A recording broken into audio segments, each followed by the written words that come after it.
evening. Welcome to New Tracks. My name is Jim Kello, and I'm your host for this evening. New Tracks is where mentors help modelers build. Our goal is to encourage model building and help modelers like you develop the modeling skills, techniques, and most importantly, the confidence every one of us needs to build the models we really want. We want you to experience the thrill of saying, I built that. On each New Tracks show, the best model railroaders demonstrate innovative new products, modeling techniques, new technology, and answer your modeling questions. New Tracks is a great opportunity to have talented modelers become your mentors. If you're new to the show, welcome. If you've been with us before, welcome back. We hope all of you come back often and tell your friends to join us. We currently have over 1,000 subscribers on either our website or our YouTube channel. We hope that you'll become a subscriber. And on YouTube, all you have to do is go to our channel, New Tracks Modeling, and click on the subscribe button, ring the bell, and check all. You'll receive all the notices for the future shows and the login links. We currently have over 300 YouTube videos that you're also able to see a lot of the past shows. On Zoom, you can watch, ask questions, speak to other modelers, show your modeling live, and participate in the lively after show. To join on Zoom, all you have to do is go to our website, newtracksmodeling.com, check subscribe. You'll get an email from the website. You'll confirm the email, then you're officially subscribed and you'll get all of the future notices. Please feel free to share the login links that you receive either on Zoom or YouTube with your friends and encourage them to join us and participate in our shows. Finally, if you want to be a guest presenter and show your models and techniques, we have several ways that you can do that. Send me an email to Jim Kello at newtracksmodeling.com and let's discuss. I really prefer the telephone for something like this. And if you'll send me your telephone number in that email, I'll give you a call back. Or if you'd like to donate a little bit of your time and volunteer to help us with our events, or our YouTube video productions, or the website, or just to give us ideas for future shows, please send me an email about this to the same address. Well, thanks so much for being here tonight. Now let's get on with tonight's show.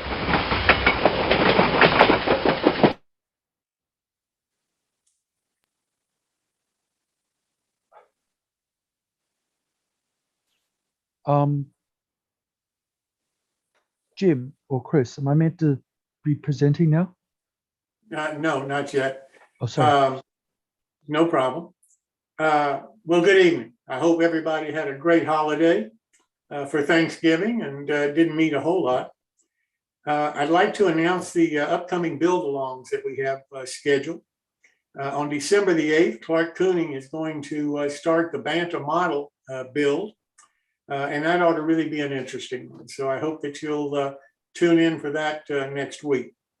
February the 9th, Paul Reeves, the owner of Kershaw Models, is teaming up with Martin Breckbill MMR to start a build of the Sandwich Bar in O scale. February the 23rd, Bruce Nicholson, the owner of Seaport Model Works, will be building one of his kits, a waterline model of a coastal steam passenger ferry in HO scale. And we've got others scheduled for later in the year of 2022, which is right around the corner. Another thing I'd like to announce is that we have a forum on our website. If you have a question about modeling or model building or a problem that you run into, if you'll fill out the form, it's simple to fill out. we'll get you an answer, either on the show or direct by an email back to you to try to give you the best information that we can possibly provide you. Now I'd like to turn to Chris Force, who's the moderator of the My Bill section. And the next one is going to be on December the 22nd. So Chris, I'll turn it over to you, sir. Thanks, Jim.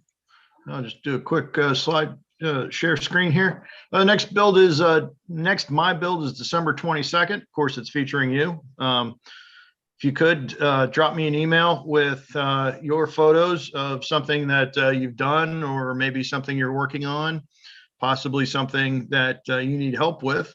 Maybe you're stuck on something, or maybe you just found this really cool thing that you want to showcase that you're really proud of. Maybe even so much as even like a garage sale find. If you send us that to railrunner130@hotmail.com, we'll be sure to put you on the show. So I'll turn it back over to you, Jim. Thank you so much, Chris. I appreciate it. And I hope a lot of you will send Chris your email with some photos of what you've been building. Maybe some of you that have been building and some of the models in the build along would want to do it. And we would really encourage you to do that. Next, I'd like to turn to our quick tips of the evening to Paul Thomson. Paul, welcome. Great, thank you, Jim. And I will share my screen here, I think. There we go. Everybody see that? Yes, sir.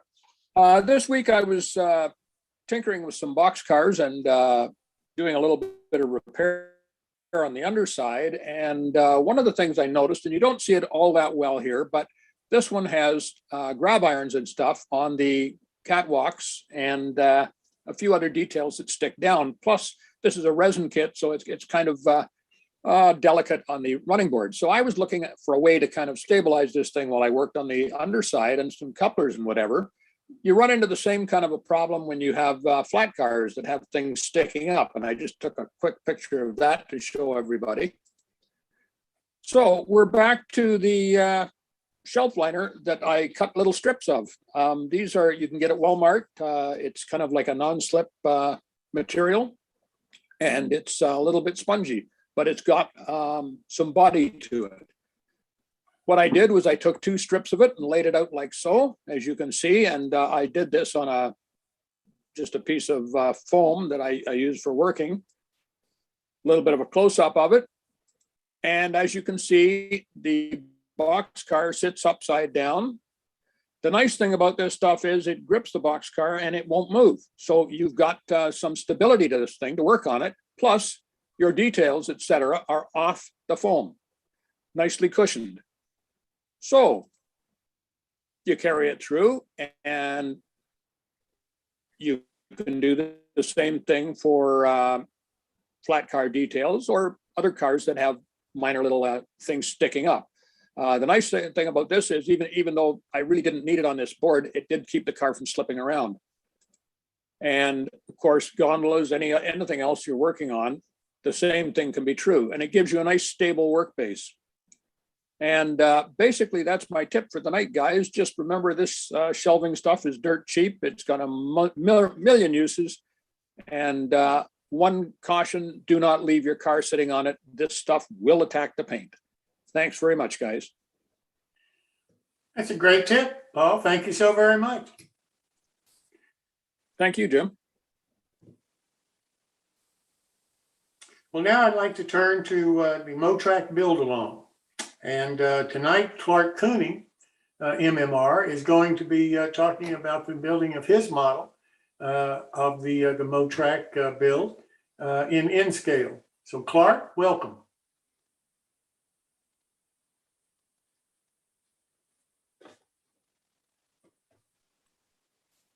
I'm here. Please remain in your seats. Let's see if we can.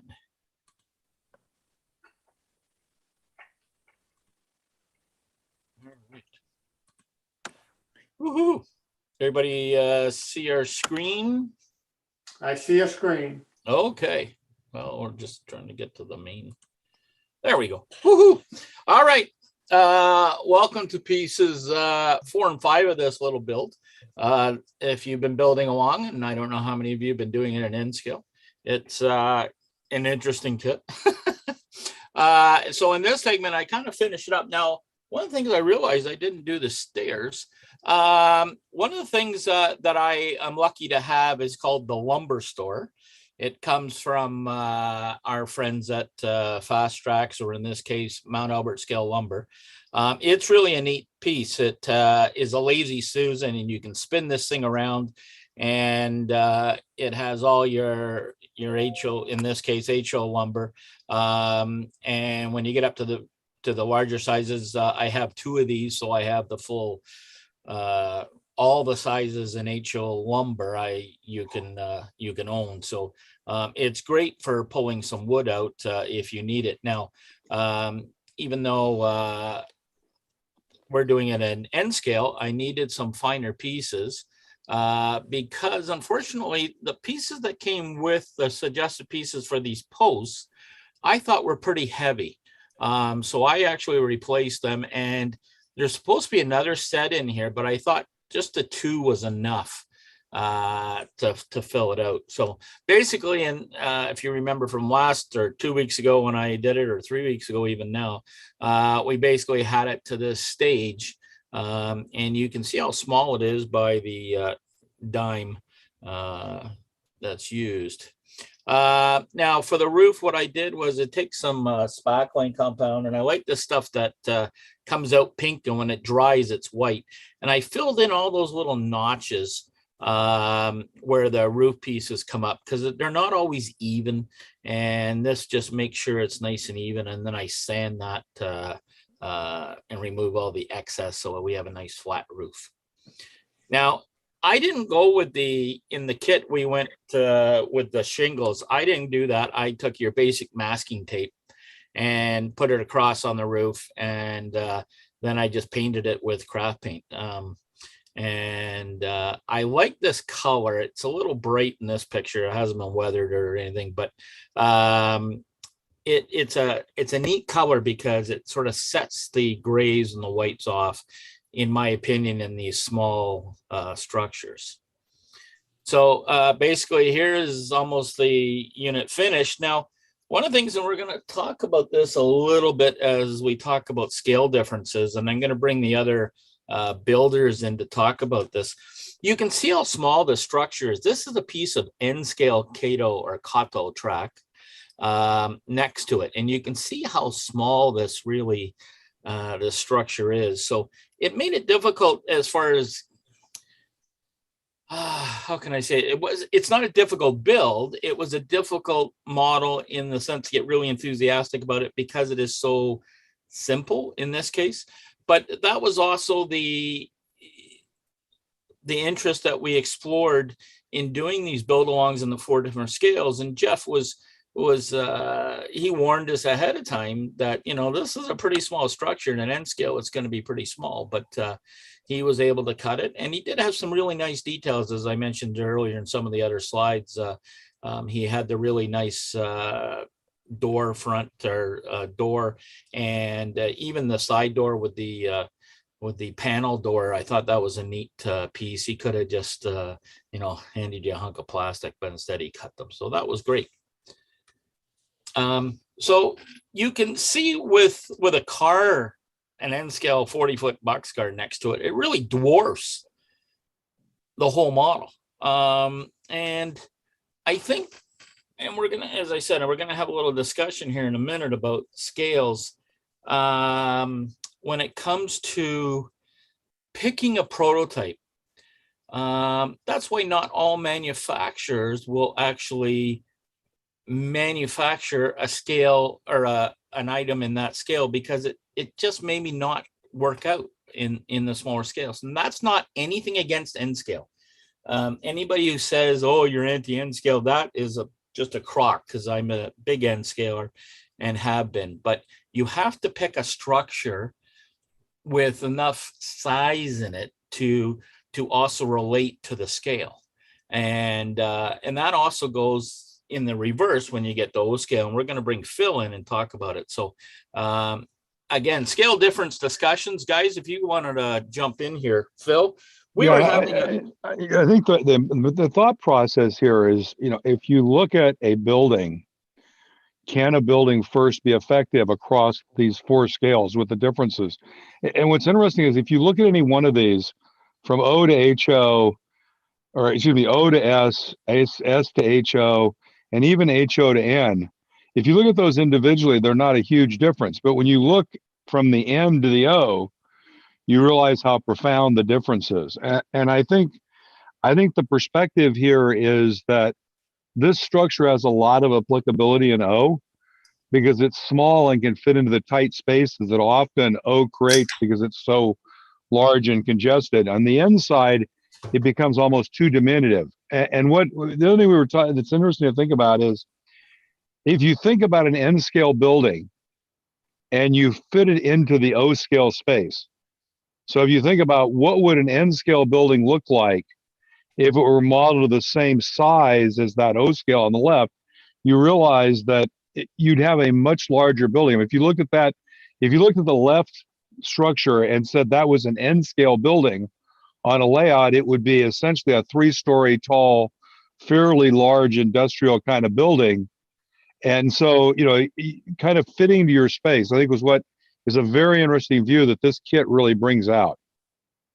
This is Greg. I think another thing that we haven't touched on in talking about our scale differences is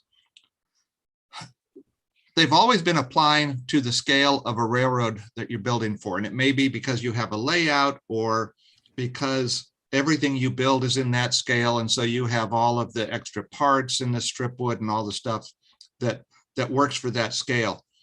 But when you're building something in an N scale versus larger, and especially in one of the largest scales, the actual building itself can be over so quick. I've done a couple N scale buildings, and one of them was a very small building, and really it could have been put together in one day. And since I now build structures for enjoyment, that's only a day of enjoyment. And so I kind of enjoy the larger scales because I can do more to them. When I build an O scale building, sometimes I feel like I take forever because I'm used to doing the level of detail that I do for HO, but so much more is called for because it's so bigger that it just takes so much longer. Well, I think though in N scale, as I said, I'm a big proponent of N scale. I think it has such a great place in the hobby. Building, again, if you and this is not the building that we built, the picture, it's a different structure. But even in this picture, you can see that the N scale piece is larger than even the wall, the side wall. So it's just a bigger building. And by having a bigger building, you can add all the little nitty details and stuff to it. But when it is so small, even putting those details on somewhat gets lost in the structure. And that's not a knock against N scale. Please, if you're an N scaler, that is not what it is. You just have to build a little bigger structure to get all those nuances in that you can put in on a structure. So, it's like going out and putting a tool shed in the backyard compared to a garage. I mean, you can do a heck of a lot more. So I think picking a prototype / building when you're modeling is very important, and as to what you can do with that model. Can I jump in here, Clark, for a second? Yep. I've been building paper structures now for quite a while, 6-8 years. And a lot of the ones that I buy are designed by Clever Models. And they design most of theirs for O scale. And what I find is that when I reduce them in size to N scale, which is my primary modeling size, it makes them very difficult to put together in the same manner that you would put together the O scale buildings. It's like 30%, okay, of an O scale. So when you have to put details on, like Greg, you're putting stuff on a no scale building, you're doing interiors and all that kind of stuff. Quite honestly, when you get an N scale and try to do that, the pieces get so small, well, I can't handle them. Maybe if you use tweezers in both hands, you know, and try and manipulate them with tweezers, you can do it. But it just becomes extremely frustrating. But by the same token, I've designed some industrial structures for N scale, which if they were built in O, I dare say it would probably be larger than what most people have for the whole layout, because the O scale just blows everything way up. So, but as far as the detailing goes, when I take a clever O scale model and shrink it down to 30% of the size and print it, if I use a good printer, which I do, the visual appearance that you get, say on a photograph, if you make it the same size as your O scale building, the N scale looks every bit as good, even though the detail is just printed on the building rather than actually physically standing out as a downspout or some other kind of feature. And you can get away with that in N scale because you really cannot see that additional detail. Whereas in O scale, you almost have to add it in because that's what you're expecting to see and feel. But in N scale, you don't. Yeah, no, very good point, Dave. And I think, as you say, that reduction, and also I think it's also your eye.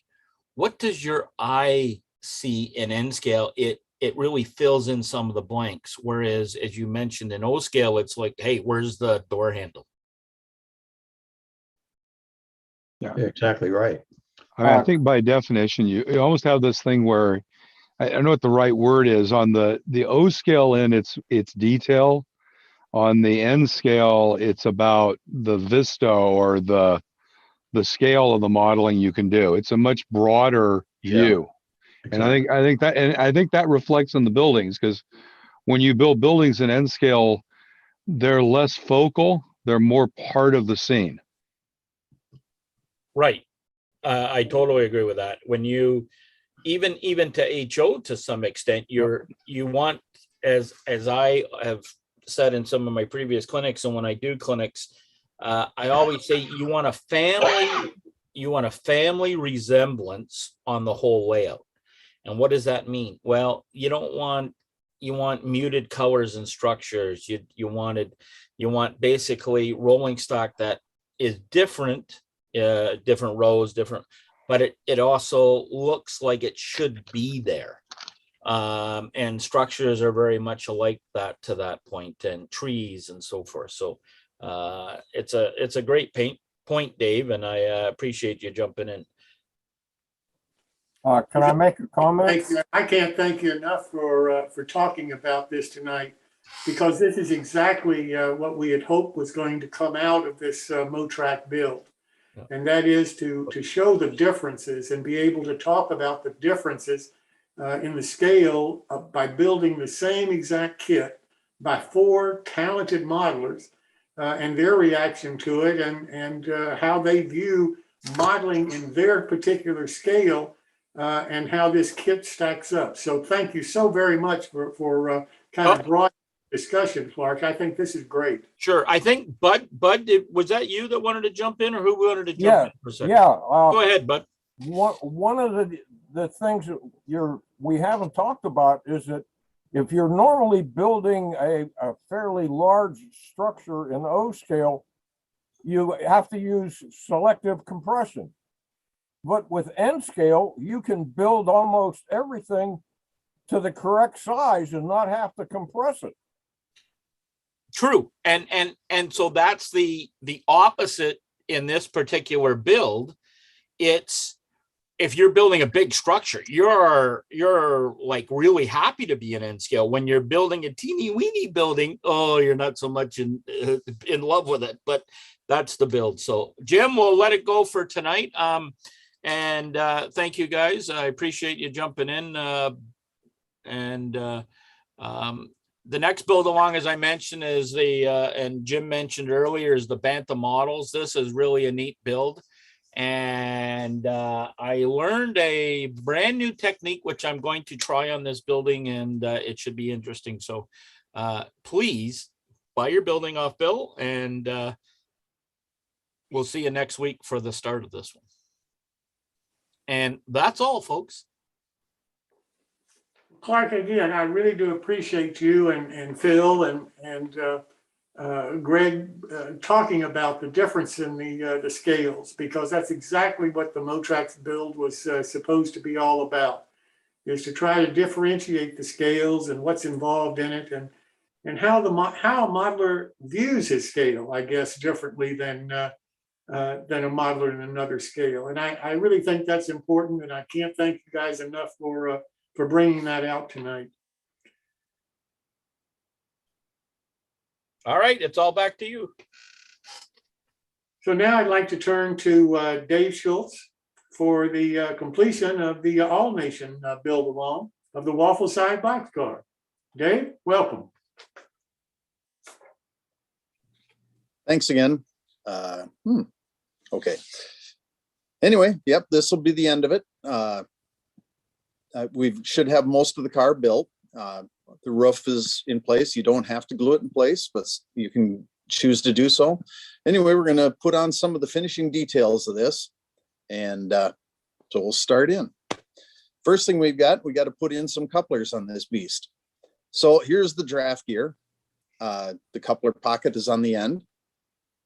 And you can see the chain for the handbrake and all that stuff's in there. So first thing we do, you can see on the coupler that was provided with the kit, I filled in the hole because I'm not going to have the coupler moving in and out. I'm going to have that solid because the draft gear is going to do that for us. So I fill in the hole with styrene, and then I drill a new hole that we will use to mount the coupler with. So there you can see that I've got it temporarily screwed into place. And what we're going to do is we're going to build up the outside edge with styrene to cover up the nut so you can't see that. So we get a piece. In this case, it was a piece of 40 thousandths. That's what it'll take to cover the coupler and that nut when it's all said and done. And here it is. I've got the pieces. I glued them into place, and then I sanded around the edges to make it match the outside of the draft gear that is provided. And you can see I've marked where the hole is going to be by holding the coupler exactly where I wanted it. And then I marked it with a pencil, and then I drilled the hole out. And then I use a brass 256 screw for this operation. And there are the screws in place on top.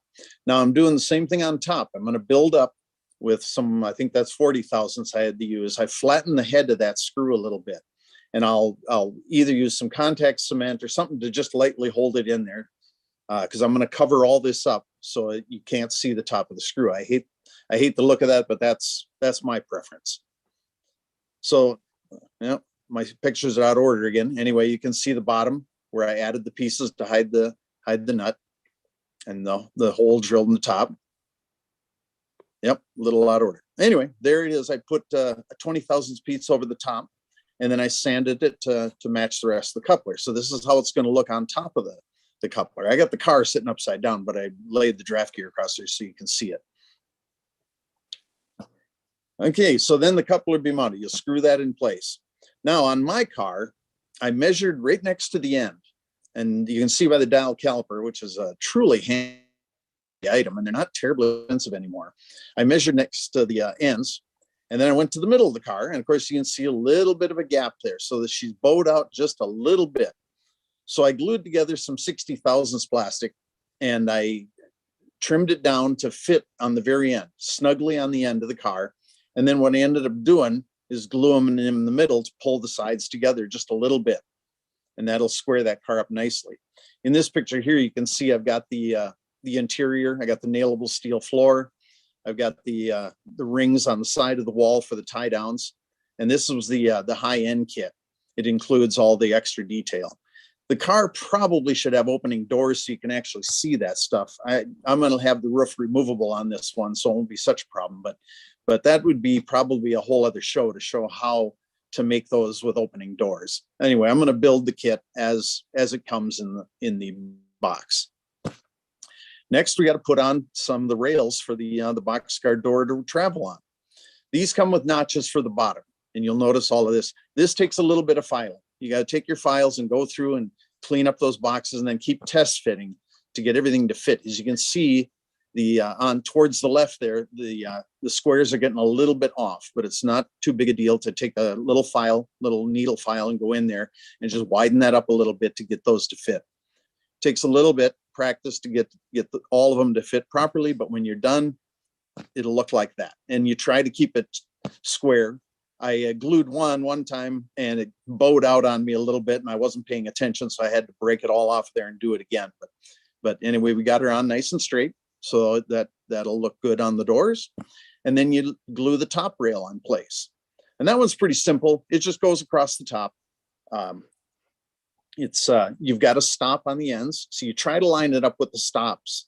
Otherwise, your stops are going to be off. But anyway, if you look down the car, you can see the stops line up. And you glue that piece in, and you just repeat it on the other side. Do the same thing with the other side, and then you've got that in place. The ladders. Now, I mentioned you could use some intermountain ladders if you want a much finer look, but I'm going to try and stick with using the material that came with the car.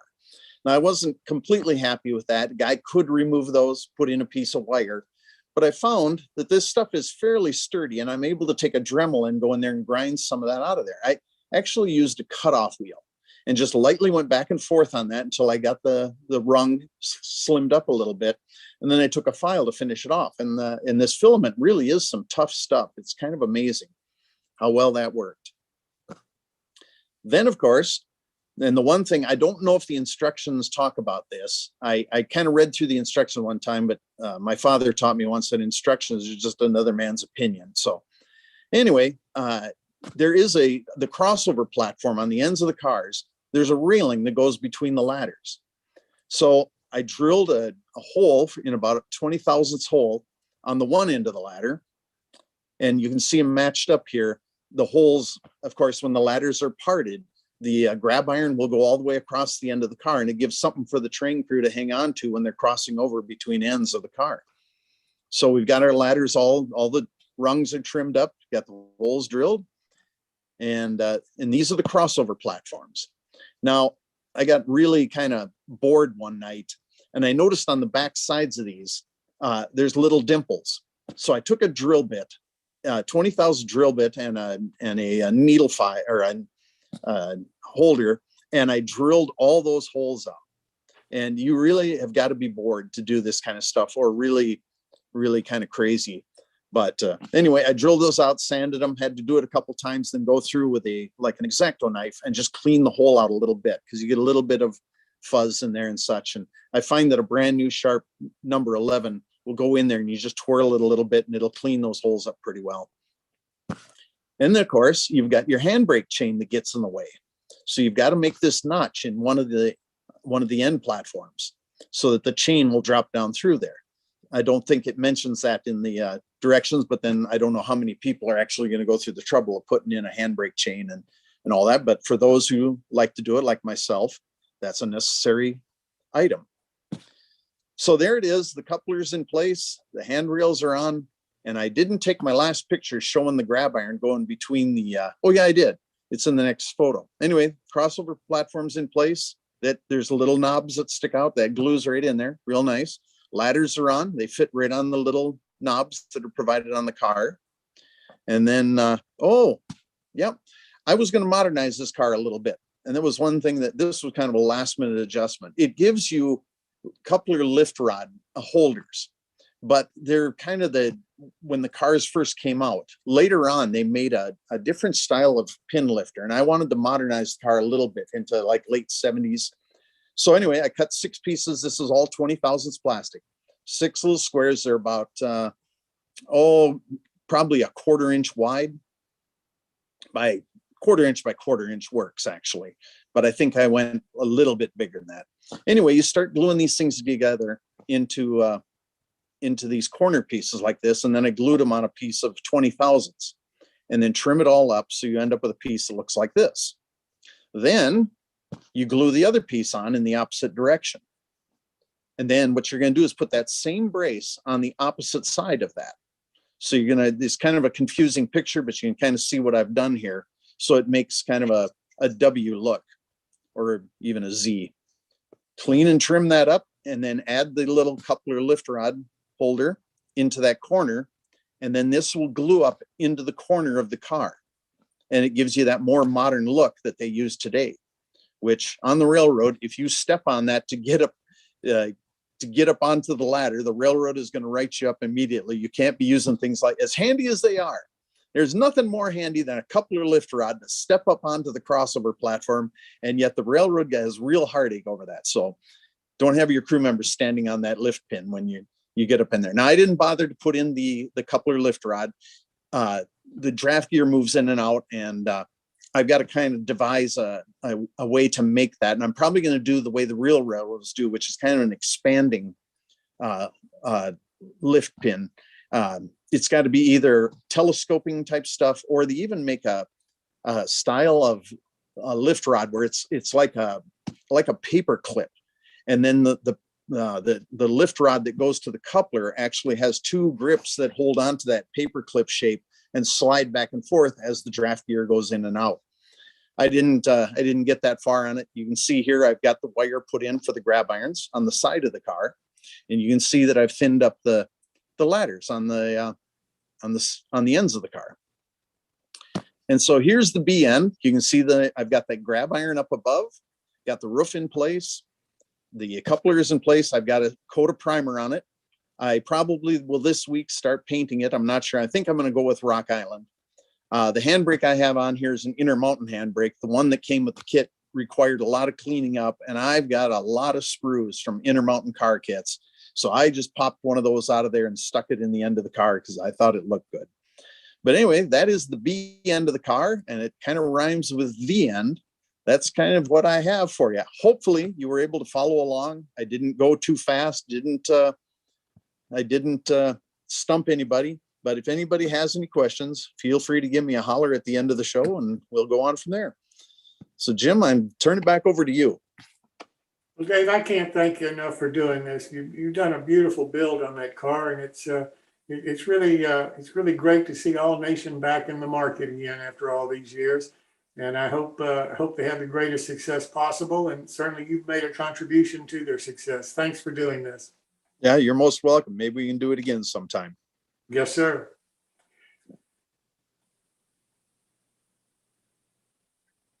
Now I'd like to turn to Bryan Schilling for the ITLA build. Bryan, welcome back. Good evening. I'm going to share screen here.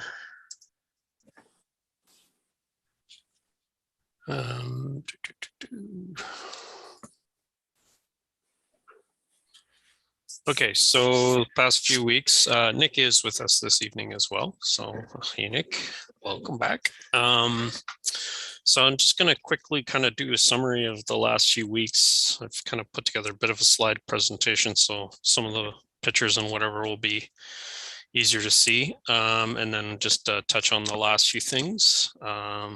So this is our,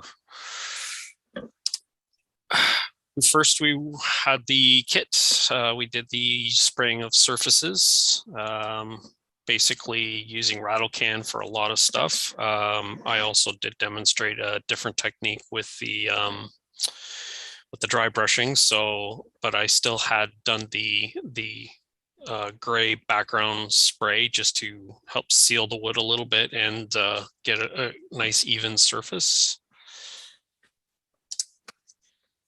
From there, way the kits are designed is that a lot of the work can be done while they are still in the sprues and can be laid flat. On the right there, you'll see some of the paints that I typically use.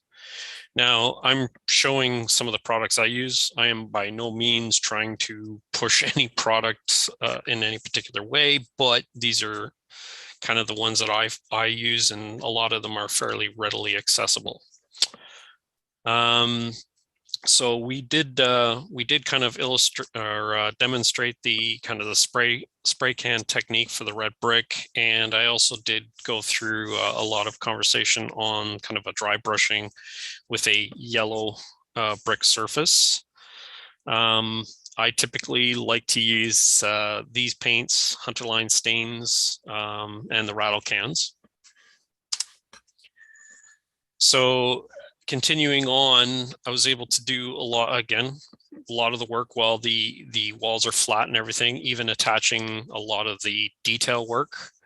As you can see in the upper middle, the windows slide right into the holes. Then the kind of sills and headers also do the same. Same with doors. As you can see, some of the detail pieces I had actually put all together. Now, on the right, I did not actually physically attach the ladder at first because it's so delicate, but I did mock it up. So where do I want these things before I go to final assembly? Dealing with decals, paper decals are included with the kit. So basically, if you want them to look worn, you can gently sand them on the front. Typically on the back side, what I'll do is I will take these, I will kind of mark out where it is, and then I will just gently sand that back until I get it as thin as I can without it becoming torn.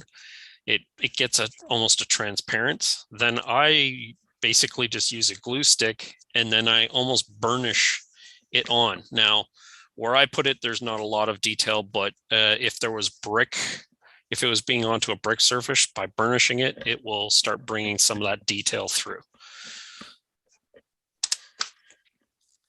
For the assembly, couple things here.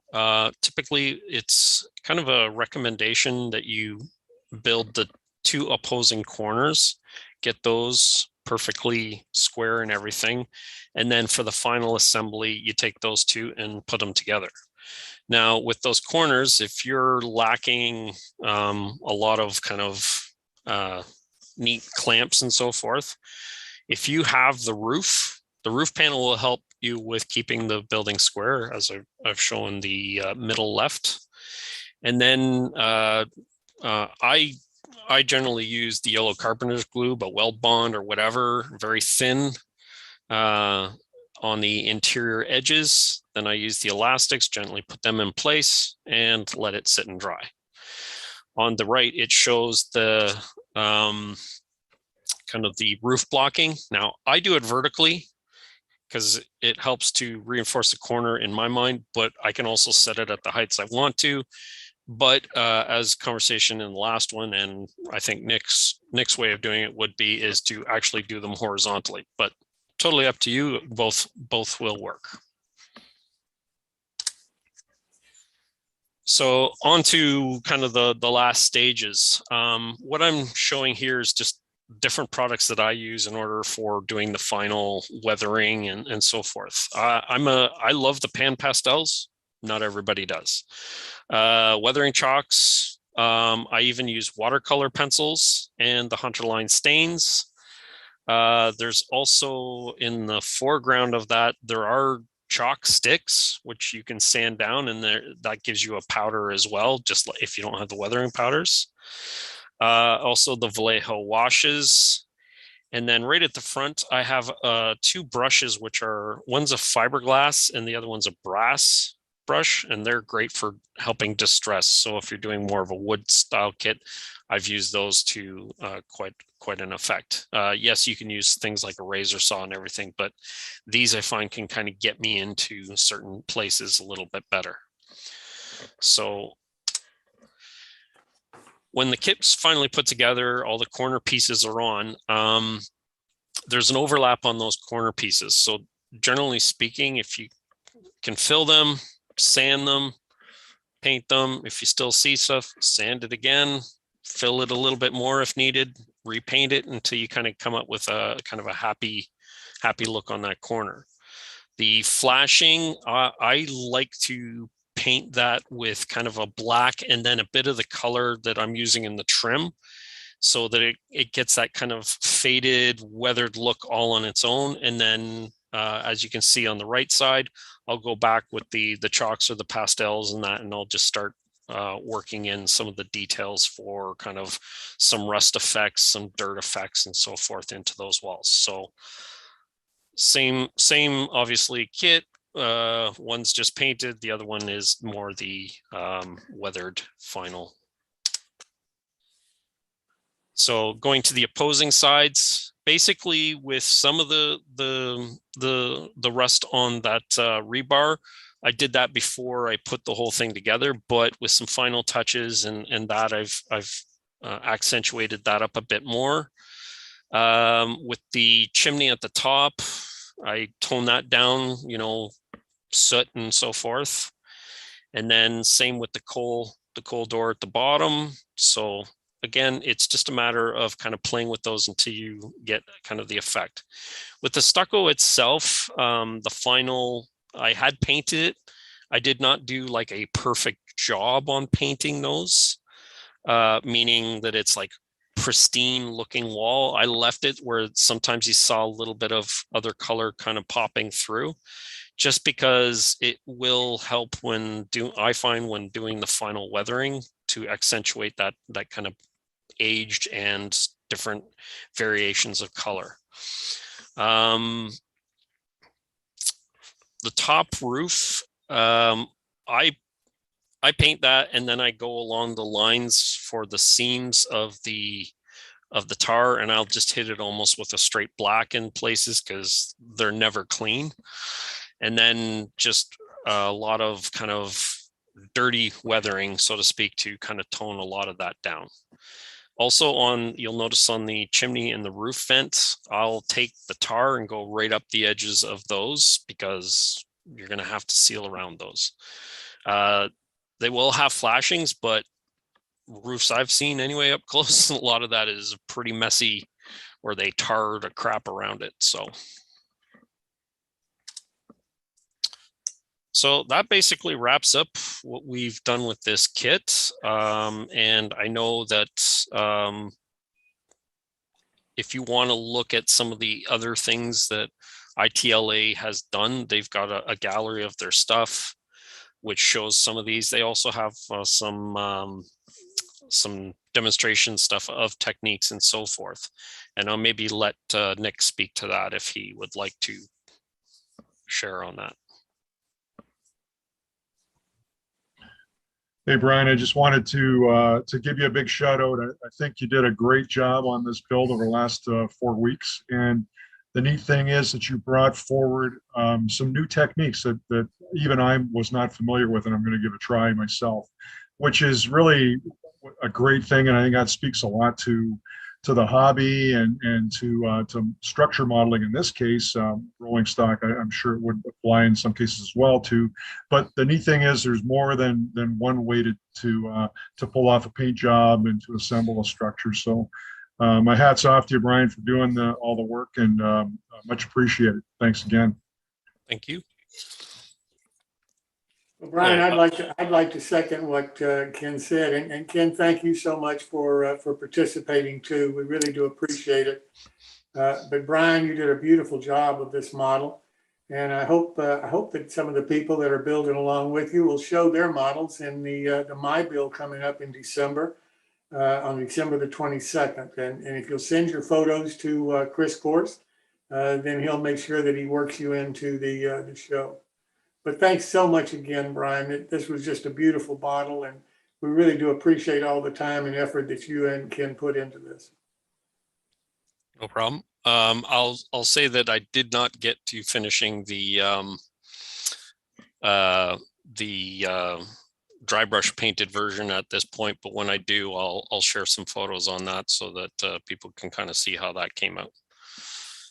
A little short on time to be able to do both. I appreciate it so much and look forward to seeing those too. All right. Thank you. Thank you so much. And now I'd like to turn to our featured modeler for this evening, Corrine Haskell. And this is the third time Corrine's been on the show. And Corrine, I really do appreciate you coming back, and I'm looking forward to seeing what you've been working on lately and hearing about the production situation over in your part of the world. So welcome.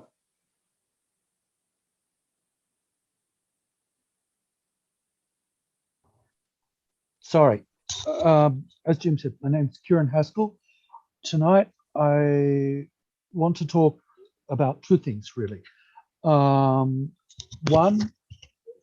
initially, a little bit about production. I live in Taiwan. Before the virus, I used to commute to China a lot. Ever since that happened, I've basically just been in Taiwan the whole time.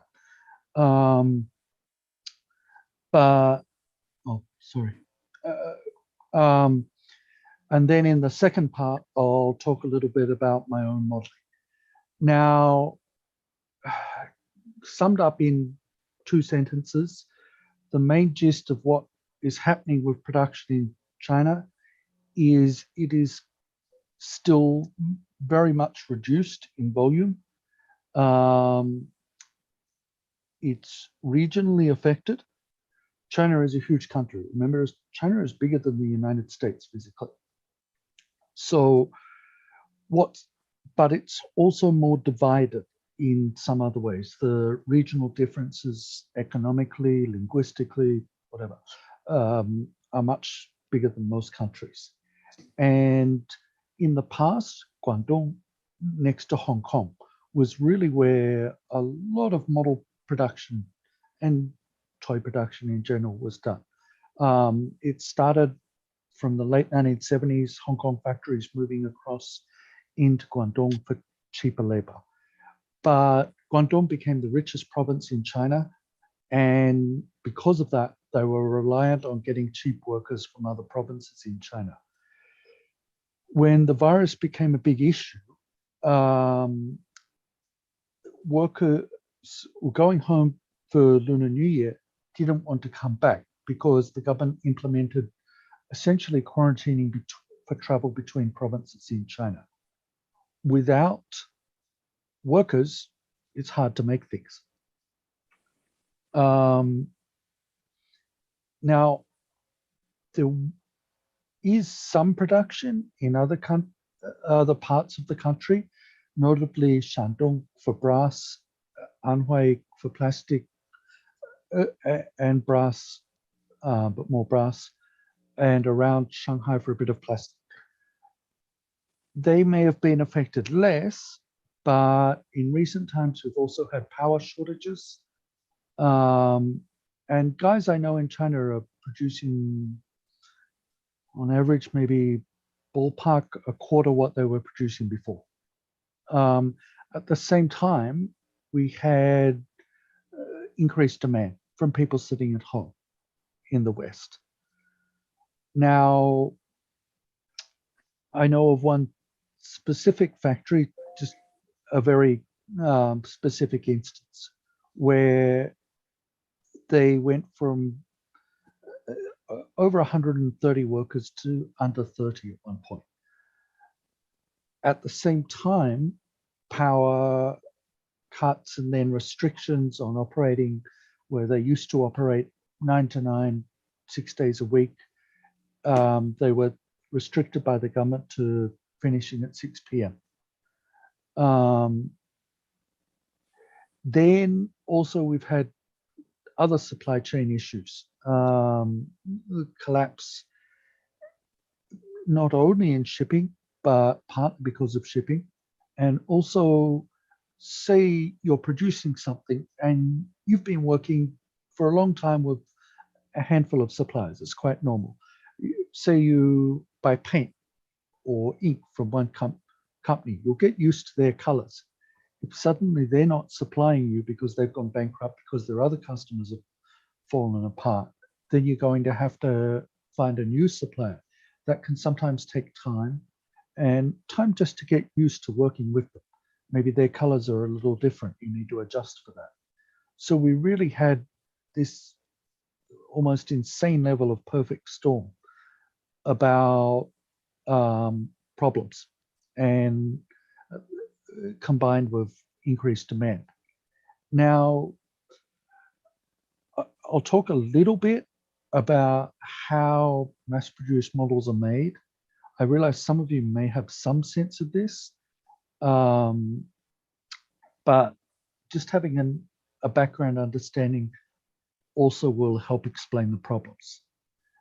Any plastic or die-cast model, first step, design. Now, okay, I realize that's the first step on anything. These days, really 3 programs to us matter: AutoCAD, SolidWorks, Unigraphics, sometimes called UG.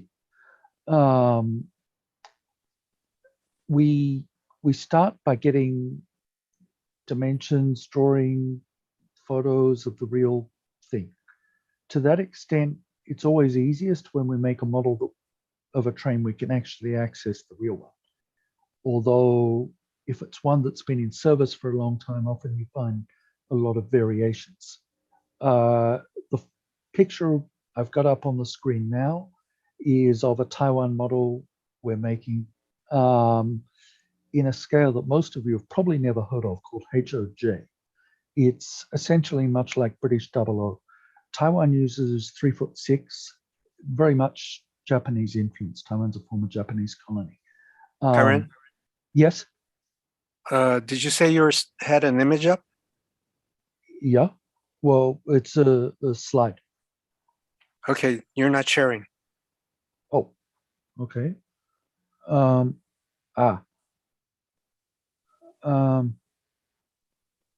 Sorry, 2 seconds. Damn.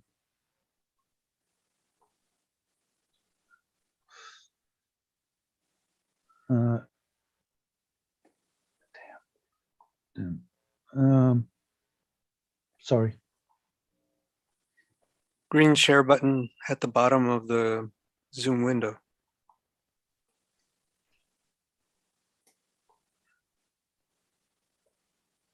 Irene, if that button isn't showing and you're on a Windows machine, hit Alt key. No,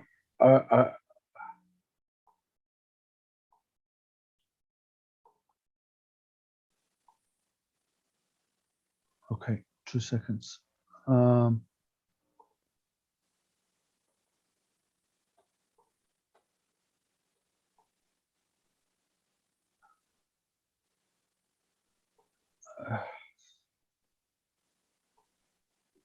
Okay. Now can we see it? Yes. Okay. I'll just skip through. Okay.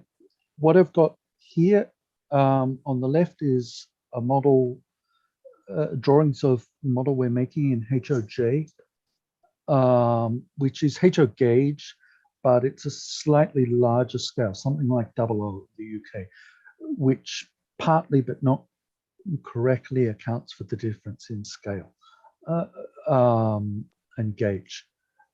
That if you put it next to most HO scale models on HO gauge track, it'll look about the same size.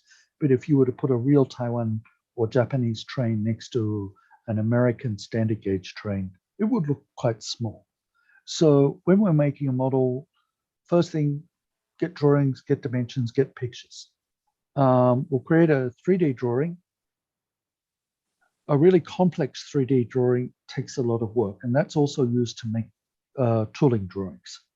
Once the 3D drawing of the model is made. Now, mold tooling is a bizarre dark art sometimes.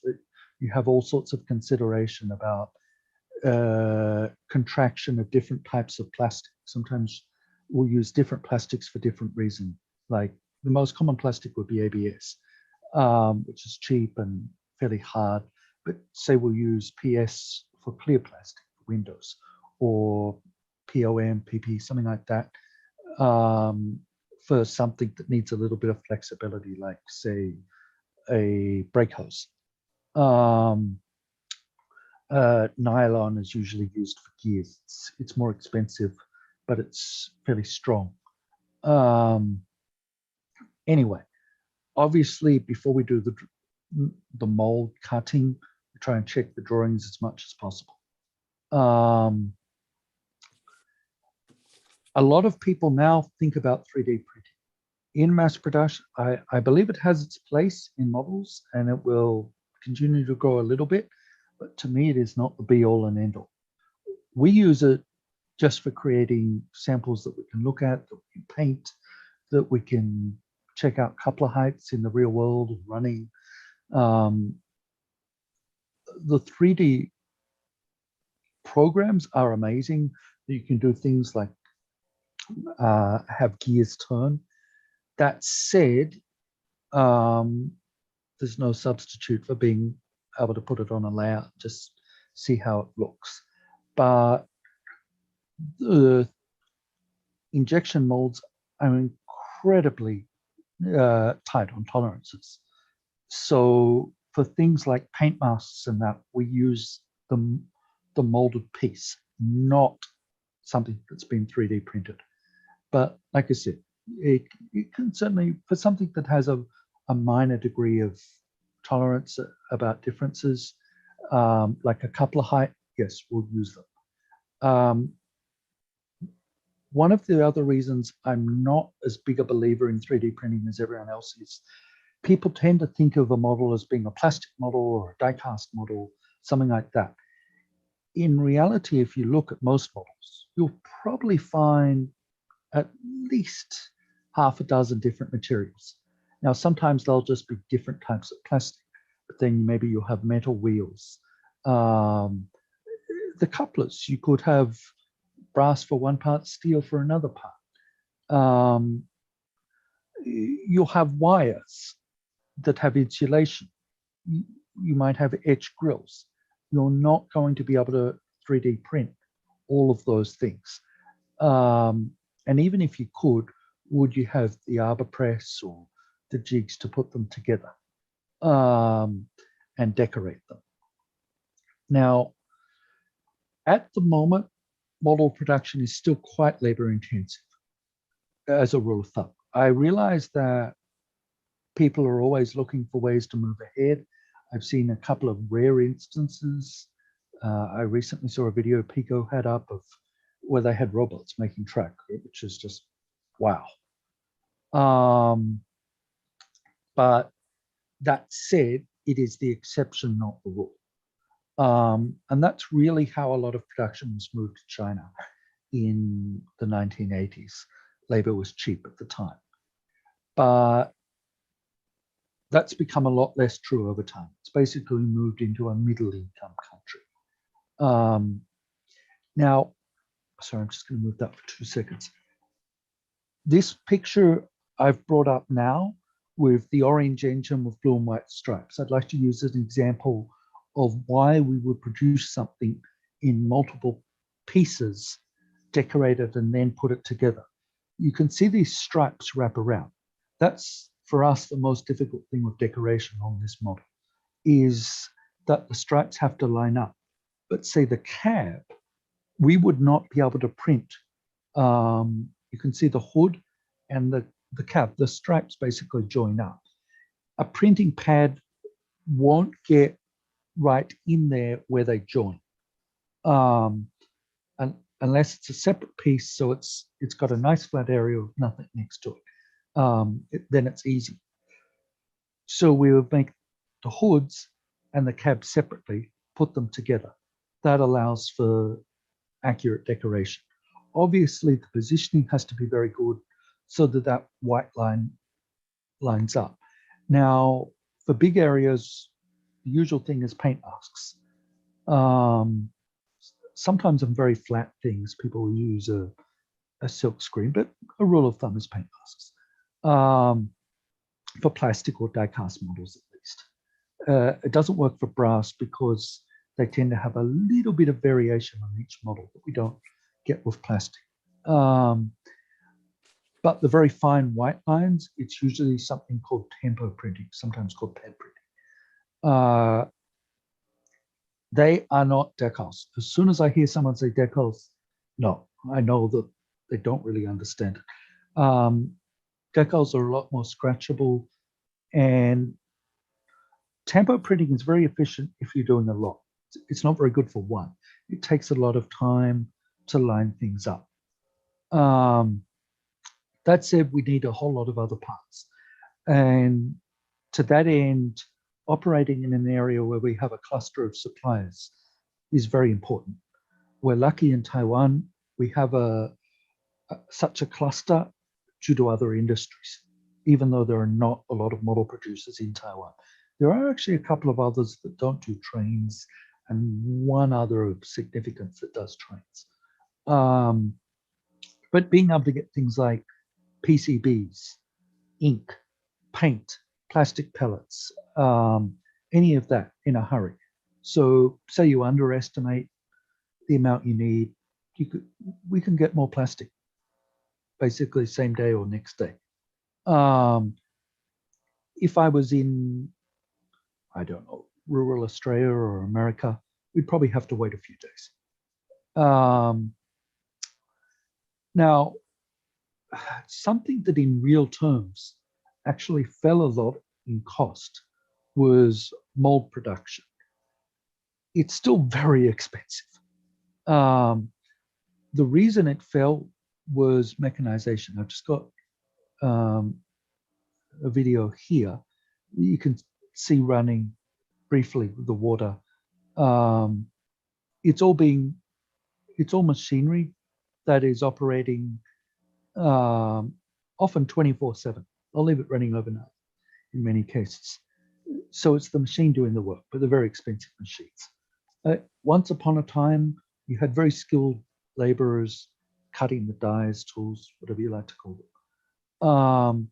That said, in recent times, just the cost of materials rising, it's starting to go up again. But relative to inflation, it's still a lot cheaper than it was. Now, in the next picture, I've got a couple of photographs of tools, molds, pulled apart. The photograph on the bottom left, you can see those round, big bits sticking out. Not the biggest bit at the bottom, but sort of a bit more towards the middle. Those are so slides can go in and out at an angle.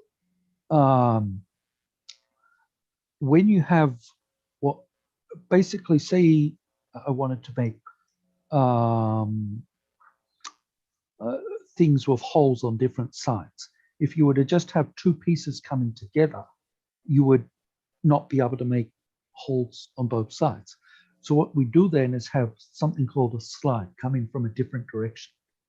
You also have ejector pins. Whenever you see those round dots on plastic, sometimes small, sometimes big, that's the ejector pin. That's what pushes the plastic out of the mold so it doesn't get stuck in there. Now, they usually look a lot like what is in the photograph on the right. Ironically, in this case, these are not actually ejector pins. They're so that a hole can be made in a piece of plastic that would otherwise be solid and thus have the same effect as the slide. The point of this is really to show that molds are a little bit like a piece of string in terms of how long, well, how complex, how big, how many bits. I've often been asked, how much does a mold cost? And it's like asking, well, how much does a car cost? Is it a beat up old Chevy or Toyota? Is it a new Ferrari? The same for molds. So I'm aware of manufacturers that have run models to 500,000 shots, even on locomotives, for some really big brands. Most of our molds will make them to last for 50,000 pieces minimum. Some things more, because there are certain items, like say a truck or bogie, depending how you like to say it, you might use across a number of models, we might end up using more of. Now, when plastic is injected, it usually is fairly quick. That said, the cycle time can vary for a piece. The one we've got running now on this video, it's track, and it takes about 33 seconds if I remember correctly. A negative aspect that most people don't realize is how much wastage there is. There's actually more plastic injected on the sprue than on the track. That said, it can be thrown back in for reuse, recycled, but we basically give it to the factory as that do outsourced injecting molding for us. In Taiwan, we operate on a kind of it's basically a Japanese derived production model, not model as in model trains, but working model, where we have a number of suppliers we work with closely that are specialized. They may know nothing about trains, but they can know more about cutting a tool than we will ever understand, or they have different injection facilities that we don't have. So in our case, okay, another example I've got here where you can see why is there wastage. Thankfully, plastic is cheap. If you see the two trucks in brown on the top left, you can see those parts are quite obvious. But if you look at the sprue, I think it actually weighs more than the trucks. But we just throw that back in. They'll use it on other products where they're not as demanding as we are with models. As modelers, we are demanding people. We want very fine details. We want little bits, and we don't want them to break. If you look at the other pictures here, we can see two other things. One is the one on the right, it's clear plastic. It's a different type of plastic. It's called PS. It has a different contraction rate to ABS, and that has to be accounted for when the tools are being designed. Also, we have all these tiny parts. When the tooling is being designed, we'll have a guy who understands tooling, and he doesn't necessarily understand models at all, but we've just got the parts designed, and he'll set it up for us that we get the mold balanced so that the plastic can flow well. And you don't get what's called a short shot, where a piece isn't fully formed. But you can see we've got numbers on all these parts. On the tooling drawing, we'll have all those part numbers in there. So when people are having production problems and they can't find, oh, where is that part? They can go back to the parts list.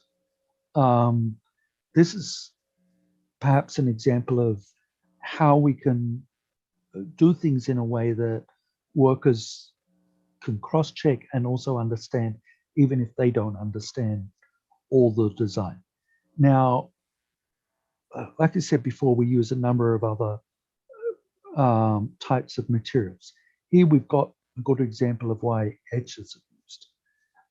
The fans on the right, we would not be able to inject those. And even if you could, I shouldn't say the fans, the grills over the fans. Even if you could inject those, if you breathed within the vague vicinity of them, they'd probably break. So we use an etch. The ones on the left are actually really tiny. They're for mounting thin wire. That wire is, I think, something like 0.7 of a millimeter in thickness. So that hole is maybe 1 millimeter. So they're really small.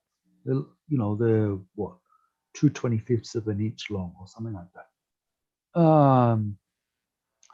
Things like weights, sometimes we can just stamp them, sometimes they're die cast. Die cast is great for weight. It's not quite so good for detail unless you've got some very skilled toolers, and even then you can have problems. Things like wheels, including even the plastic insert that stops them from getting a short circuit, they tend to be turned on a automated CNC lathe. Again, that's something else that's really come down in cost in real terms, but is jumping back up lately because of material costs. Now, here, I've got a photograph of an engine we're working on at the moment for someone else, but it's for Taiwan, so I don't think anyone else who sees it will be watching. You can see the paint on the left. It's actually the same paint, but the top one is a single layer. The second photograph is a double layer. The photograph on the right is the final base paint. The customer was insistent we used the paint that was used on the real train, which was a nightmare. It was too thick. We had to thin it down and do it with multiple layers. This model has more than 400 parts. Really quite fiddly to put together. But that's why models can cost a lot of money and take a lot of time to develop. Now, okay, the next part. Painting, it's a simple process. Yes, I've seen automated paint lines. It's something I've got to set up and don't yet have. On the left, you'll see a copper mask. Again, it's not the most sophisticated technology in the world, yet it's incredibly tight. They work to really fine tolerances, but it's been done with electrolysis. You can see that hole in the middle. If we go back to the photograph I had just before, there's an air conditioning unit behind the horn on the engine. There's a round hole on top that's a grill that's built into the plastic there. We're painting that black. That's how we do that with masking. It could be printed, but because it's not flat being a grill, we'll paint it. But the painting, we use quite a few of these masks. This is an exception to the rule that they are most often used for large pieces, not small pieces. So we have big water wall paint booths. I'm a reasonably tall guy. I'm about 6'2". That's a lot taller than me. And it's really powerful. If someone's standing a couple of feet away smoking, I can't smell it. So sometimes if you see videos of model production and people aren't even wearing masks, that's why they can do that and not die. I really want to automate mine though, so we have we can just put the parts on it and the spray automatically go on when it goes in front. Now, okay, we've gone to artwork here. That's the model, albeit in a different livery that we were just looking at. This is to show tempo printing plates where they go and the different plates that are used.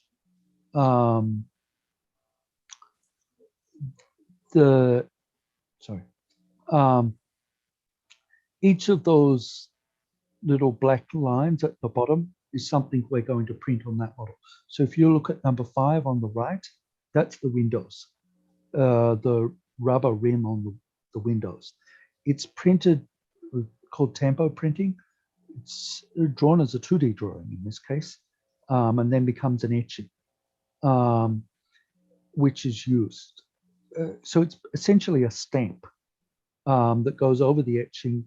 You have a sort of blade that slides over with ink, and the ink is retained within it where it's etched out. Then the stamp goes on, presses down, and that's how we print. Now, say the yellow wagon at the top, that's a difficult one because you've got those bracing bits sticking out. Now, if it's say like the the 60 with the arrow in the middle, it's not so bad. It's not too close to the bracing.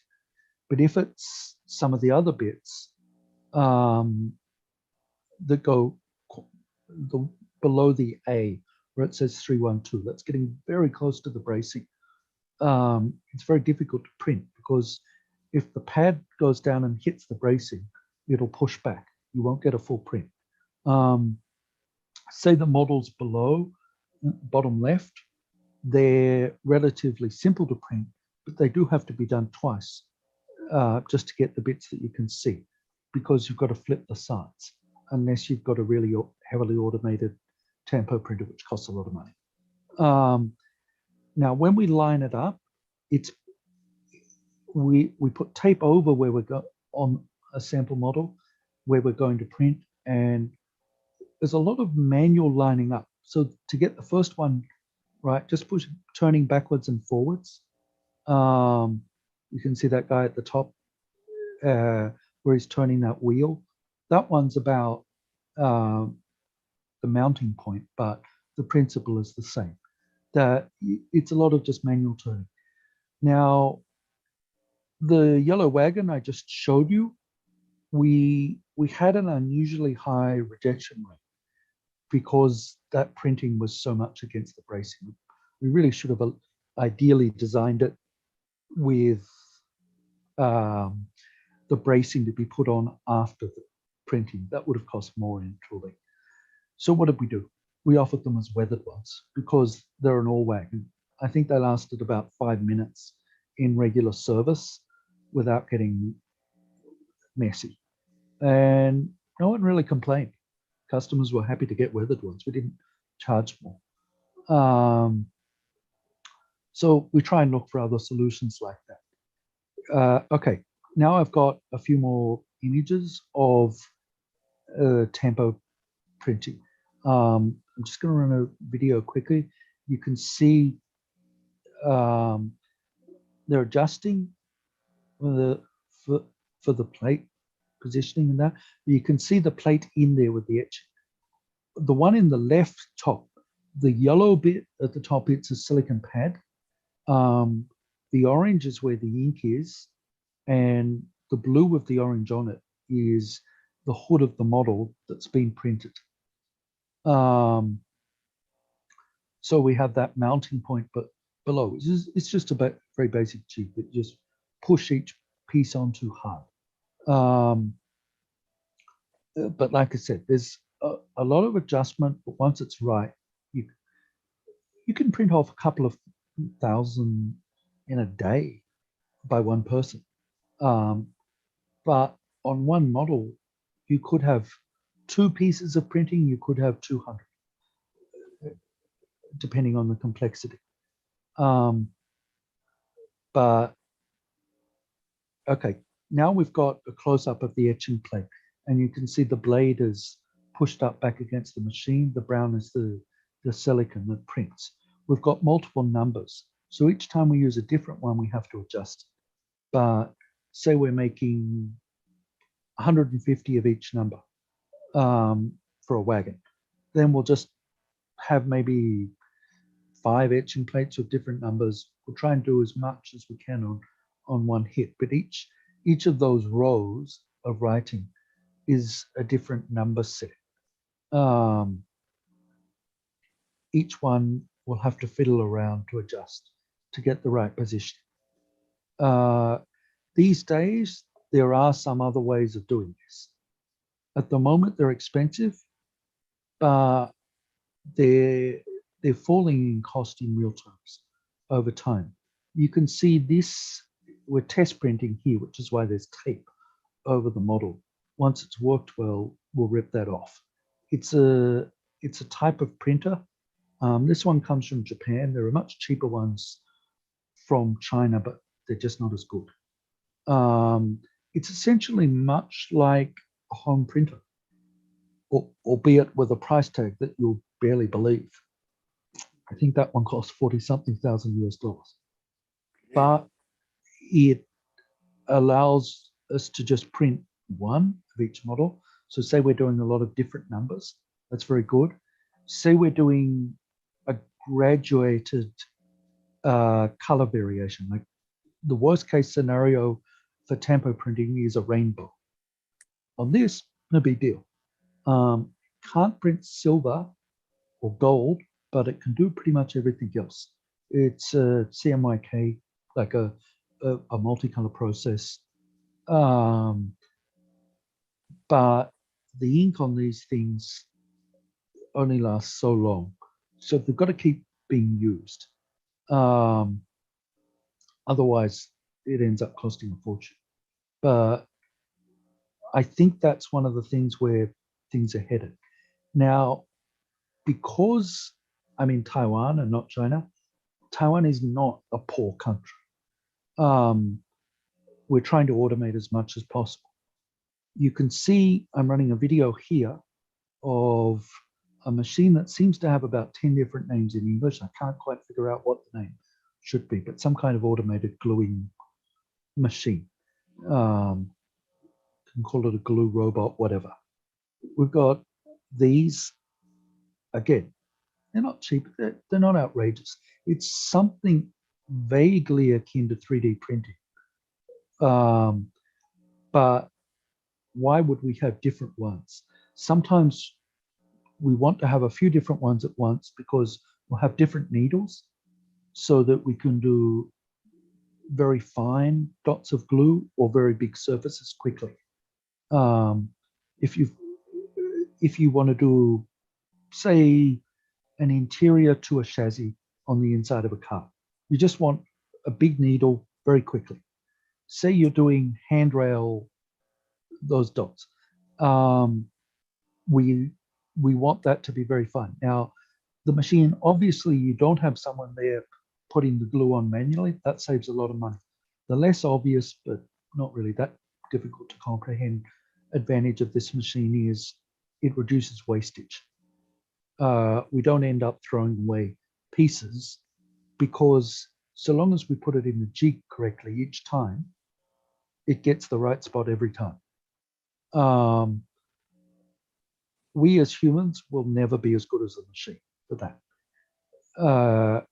But okay, on the right, I've got a picture of a fairly boring one of just people putting together models. That's that bit. You can see they've got tweezers. It's very, like I said before, it's very labor intensive for those little parts, but that's how we do that. And at the moment, there is no real solution to that. But so long as we can automate some parts, we're ahead of the curve. Now you can see here we've got headstocks, buffer beams, whatever you like to call them, on the left with brake hoses. The yellow lines have been sprayed with a mask, but those brake hoses we've just hand painted individually, the little silver heads and bottoms and the red bits and so on. We're assembling things as basically as subsections, often different people doing different bits, and then putting the final bits together. So on the left, we've got those headstocks. On the right, we've got some underframes. That way we can get through things a bit faster, and also that the workers don't, when you build a model at home, you probably build one, you just do one bit at a time. We'll do thousands at a time of one bit, but that means people get very up to speed. After you've done a few times, you'll get a bit faster. That helps, and it's also, they won't make as many mistakes. Okay, you can see those bags of screws that may seem like a very boring picture, but the point is they're bags of 10,000. If you buy 10, 20,000 of something, you'll get a different price to it if you buy 10.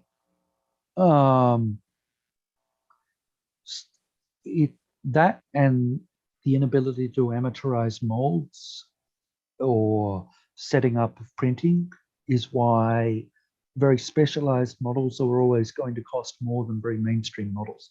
So if you're making an F3, F7, Santa Fe and HO, you can probably do a very large number. If you're making something in SN3 or something for a smaller country like Australia or Taiwan, you're probably not going to have big volume. This triggers a lot of the cost difference. Most of you guys seem to be in North America. Be happy, you're lucky. You guys have got big volumes. By world standards, your models are really cheap. Now, one of the other reasons why things have been not coming out of China in recent times as well as normally is people can't go there for QC.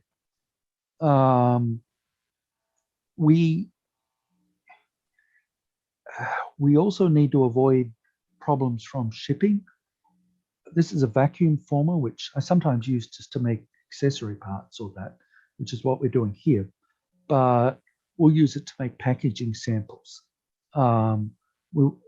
We won't use it to make packaging for mass production because it's a manual machine. But I think they're an interesting little machine to have because you can also use it to make all sorts of little accessory bits for models. In this case, the one at the back, I've used those to make loads for the ore wagons. I just made those and painted them and then sprinkled dirt over the top. The one at the front is a retaining wall. Anyway, obviously, injection molding is not the only way to make models. I have done brass production in the past. It's very labor intensive, low tech. Whilst it has places for certain things, as a rule of thumb, I don't see it as the future. It might be useful for some things like signs or that where you want them to be very fine, signals, ladders, but it's for the most part not where we're headed.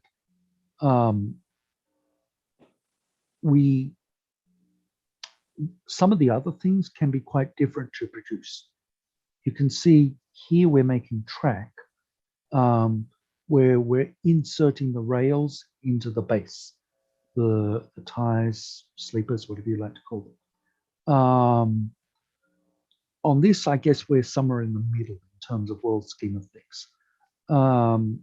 We're not using what's called insert molding, which is what's usually used to make track that is not flexible track. This is flexible track. Insert molding, you basically get the rail, cut it, shape it, cut it, and put it in the tool, then inject around it. In this case, we've got the base and we've inserted it in with the machine, but one at a time manually. And you've got those clamps, they need to be lifted off each time.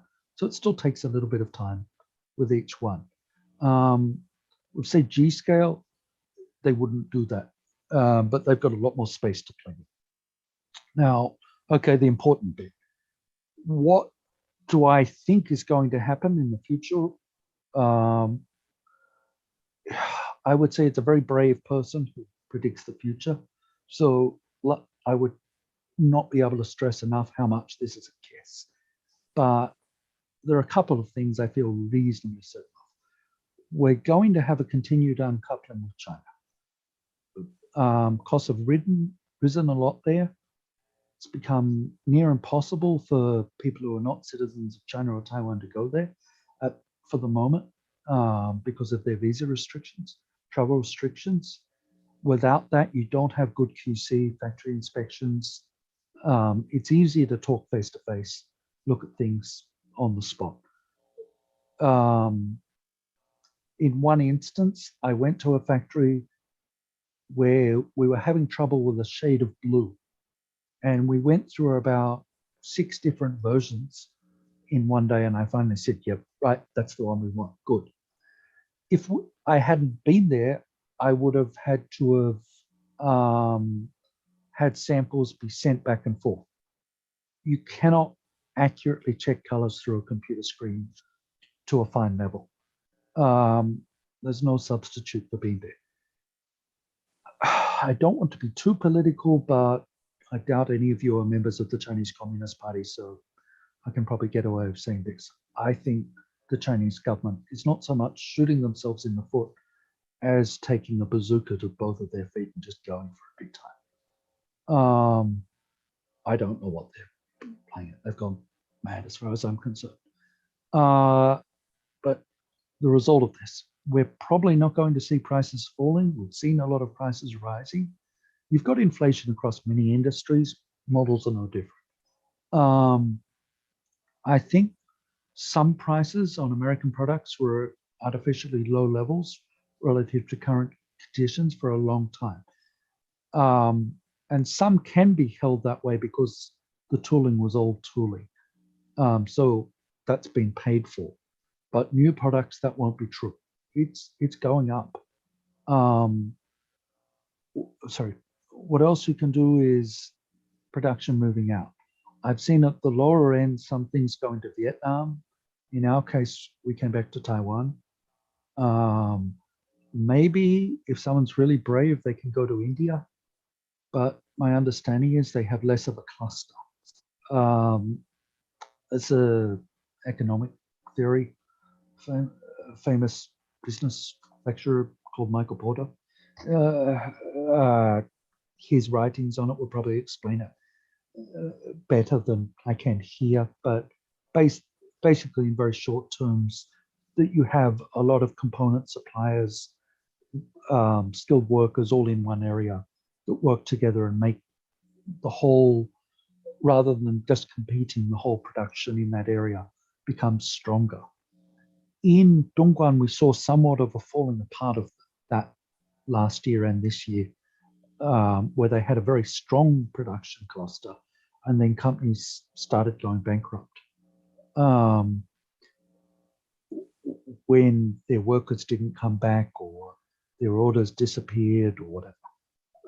And sometimes that influenced people who were buying from one supplier, but that supplier mostly dealt with other things. However, they did supply some to model producers.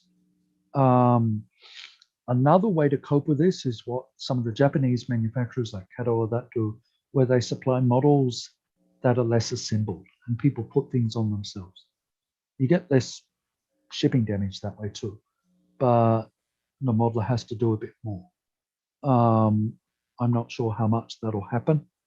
An extreme case scenario, but whilst for demand in, say, Europe, UK, USA, the virus was actually a market boom because you had all those people sitting at home.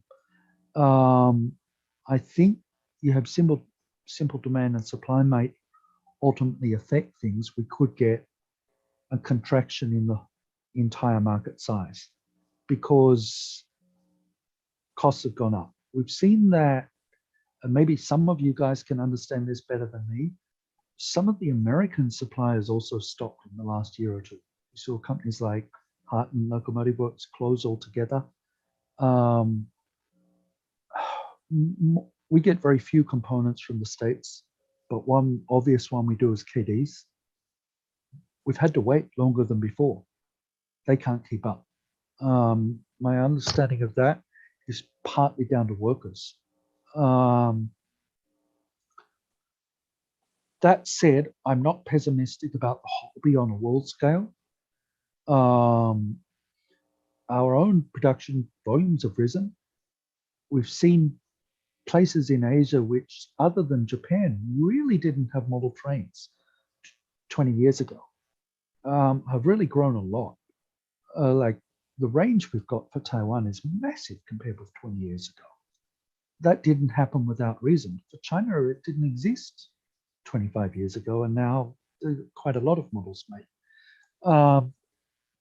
Mechanization, as I said, is great for labor costs, but has its limits. Maybe more hybrid production, where you have some parts that would be very costly to tool and the volume isn't there if they're small, where some 3D printing may work.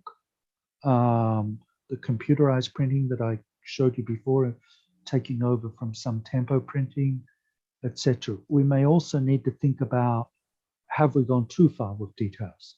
is it better to step back a bit, keep costs under control? I'd love to have a crystal ball. I probably wouldn't have to work if I did. I would have brought the right chairs 10, 20 years ago. But that's my guesswork with a little bit of inside information about how things are. But basically, I'm the bearer of bad news. We've still got troubles. That said, the next part, the fun part, I'll just show you a little bit of my own modeling.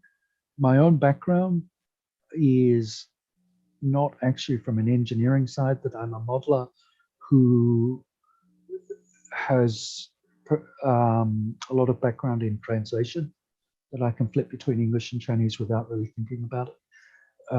I'm a dual citizen of Australia and Taiwan, although I live in Taiwan. I also spent a not insignificant part of time amount of time in Australia. The photograph of the layout you see here, it's in my basement. It's partly built. It's ON30. Australia and Taiwan have a lot of 2-foot 6-gauge trains. And that's good because it means we've got the right gauge scale combination with ON30. There's nothing amazing in that modeling. I think if there's anything that I've done right that is simple is just the lighting, although that's in a basement, strong lighting to make it more like daylight. I've worked in a number of scales, but G, O, ON30, HO. Taiwan, I've mostly done HO because we make HO models and no one really makes volume production of larger scale models for Taiwan. These are European models of buildings that we've kit bashed into local models. Plenty of signs that really indicate where things are. This diorama with both the models in the photograph we produced for someone else. Obviously the engine's just an unpainted sample. The cement wagon was something we made before. The backdrop, there is a photo backdrop we made. The tunnel porthole on the rocks, again, a vacuum form products that we make. But it's a simple one, nothing amazing in there. That's another view of the same thing. The pond in the front, something I'm quite happy with. Again, vacuum formed, but this time with clear plastic, printed piece underneath, so that we could have the fish and the water effect. Very light and simple, something I can carry around. These engines and the rail car here are brass O-gauge models we made. The houses are American kits, laser cut wood kits that I've kit bashed a bit to try and Australianize them a little bit. The car models are die-cast Australian cars. You'll notice you guys will probably think the cars are on the wrong side of the road. I can assure you they are on the correct side. Okay, making models may not be the best way to make money. My wife probably hates that. But a good side of it is I get to mess about with our mistakes. So this engine is a good example of how I could go to town on weathering and not really worry if I messed up. There's no substitute for experience of working on it yourself and having a second go or a third go. Again, this scene is very simple, but I've been able to take a model that we make and literally make a mess of it without worrying, because it was one that didn't run. This is something I've done that's a little bit more unusual. It's the O-gauge layout in my basement. I've deliberately got a photograph with the road unpainted. What I've put in there is a chain, drive, and magnets under the cars. so they can operate. It's not perfect, it's a work in progress, but they're basically dragged around by the magnets on the chain so that the cars never crash into each other and drive around in a loop. Maybe someone's done it before, scale. I haven't seen it if they have. But yeah, it's something I've got downstairs in my basement, or I can also say bomb shelter. But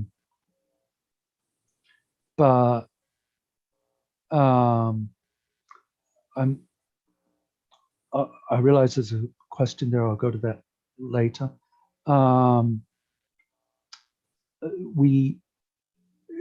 These cars are all die-cast models made by other people.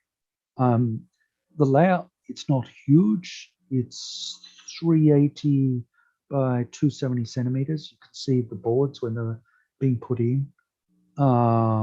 It's basically an oval with a lift-out section between the two boards at the front.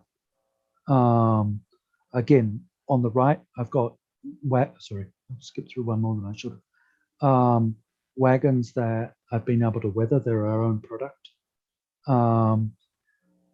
One of the things I'm more happy with on this layout than some of my other modeling is the blending of the backdrop and the grass immediately behind the engine. I think that's something I see with backdrops where people get a nice backdrop and just put it down without any blending. It's a good way to get a better effect.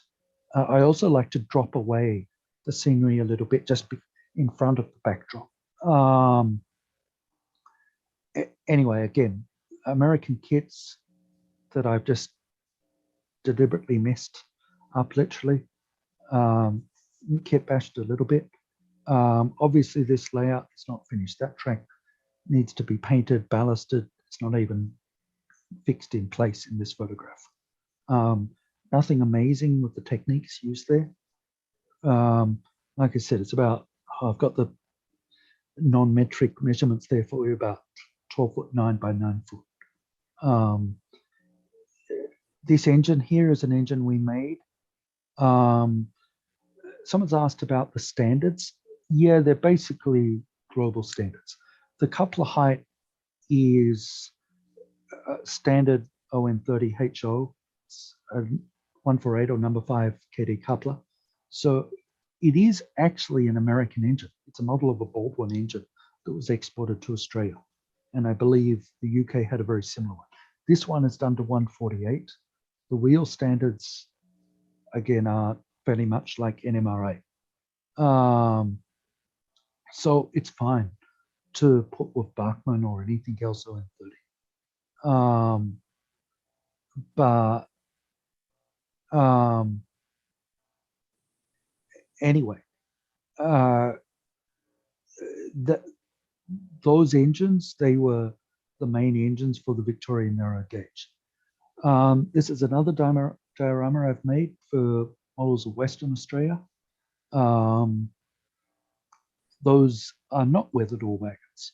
But again, you can see I'm taking American kits and kit bashing them. The White House second from the right is fairly heavily kit bashed. It's two bricks kits put into one building because I thought it looked too small. The shop second from the left is, you've got an awning in front with signage that's local on what would be an otherwise built up structure. The station at the front, which is largely obscured by the wagons, is a British building, but it's double O, but actually to me it looked fine. If it looks good, I'm okay with it. Nothing amazing, but I think perhaps this one is a little bit more like your North American modeling. These are basically EMD locomotives that were modified for Australia, a smaller loading gauge. Okay, this one's a little bit more fun. My kids love this one. We also make ride-on trains. my kids like this because I would let them ride that and not worry about it too much. It's wildly over-engineered, but it was an idea that we had to make, but we never actually commercially produced.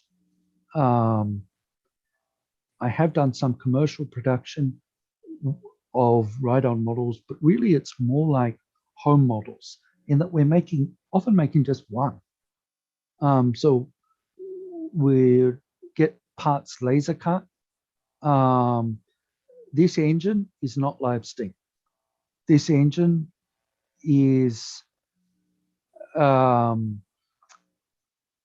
it's I can say it's steam in that it's heated water, but it's battery operated. That train, although it's only 5-inch gauge, can pull about 30 adults, maybe even 40.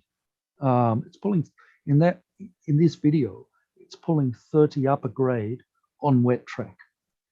I can't lift that engine up. In fact, we really need 2 guys to lift it up. It's the wrong side of 100 kilograms. So what's that? 200 something pounds, normally, I think, in weight. Really heavy. And the tender is also powered, which is what I'm sitting on. Having the weight of the driver gives extra adhesion. You can see these are some of the parts. They've just been CNC, laser. That's how we did the valve gear for it, for instance. You can see the mechanism in below the dome is how the steam is made. The sound unit is much like a smaller engine sound unit with a bigger speaker. Before this whole Wuhan Mexican virus, whatever you like to call it, COVID thing hit, we had some other business things going where we would do things like rent out the ride-on trains. It completely killed us.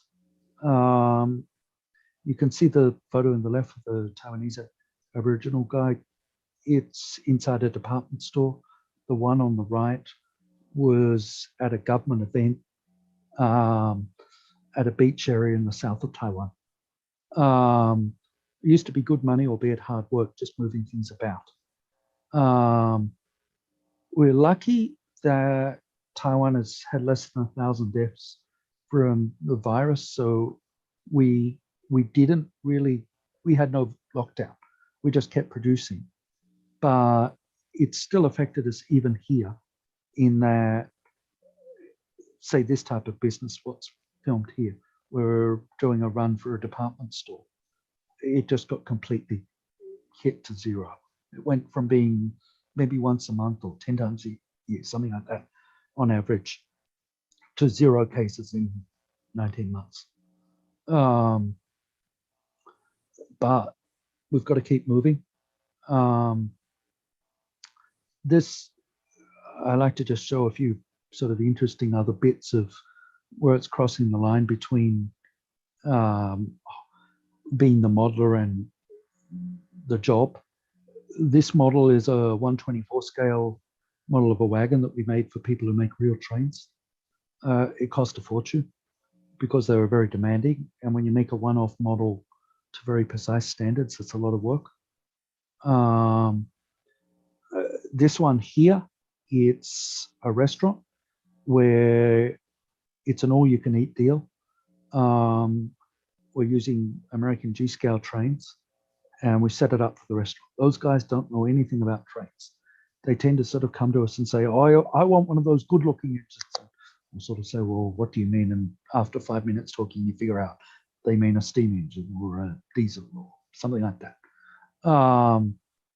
But they want us to come in, set it up, and it's all got to work very reliably. So we do things like add a lot of wires so that if one gets damaged, we've still got stable power to the track. We don't need any DCC, anything like that. Very simple in some respects, but it's got to be able to operate 7 days a week, 8 hours a day, pulling a heavy load which is why we've got 2 USA Trains engines on the front and all those little plates. The restaurants, they like it because obviously it cuts down on workers. Less obviously, it meant that the food constantly coming, their turnaround they found was faster. But people are paying the same price. It's a fixed price all you can eat. If they get out of the restaurant, it's another seat they can use. They also end up eating less because they eat fast, they get full. If you just sit there for 3 hours or 4 hours, then you'll end up eating more. We don't really have much G-scale in Taiwan. It's a very crowded little country. People have small houses or apartments. Anyway, that's the end. To answer the question from Edward, how much for the handcar? We haven't actually sold them because our cost was ridiculous. I really need to redesign it and build a cheaper one. It's way too heavy, but I just thought it was something interesting.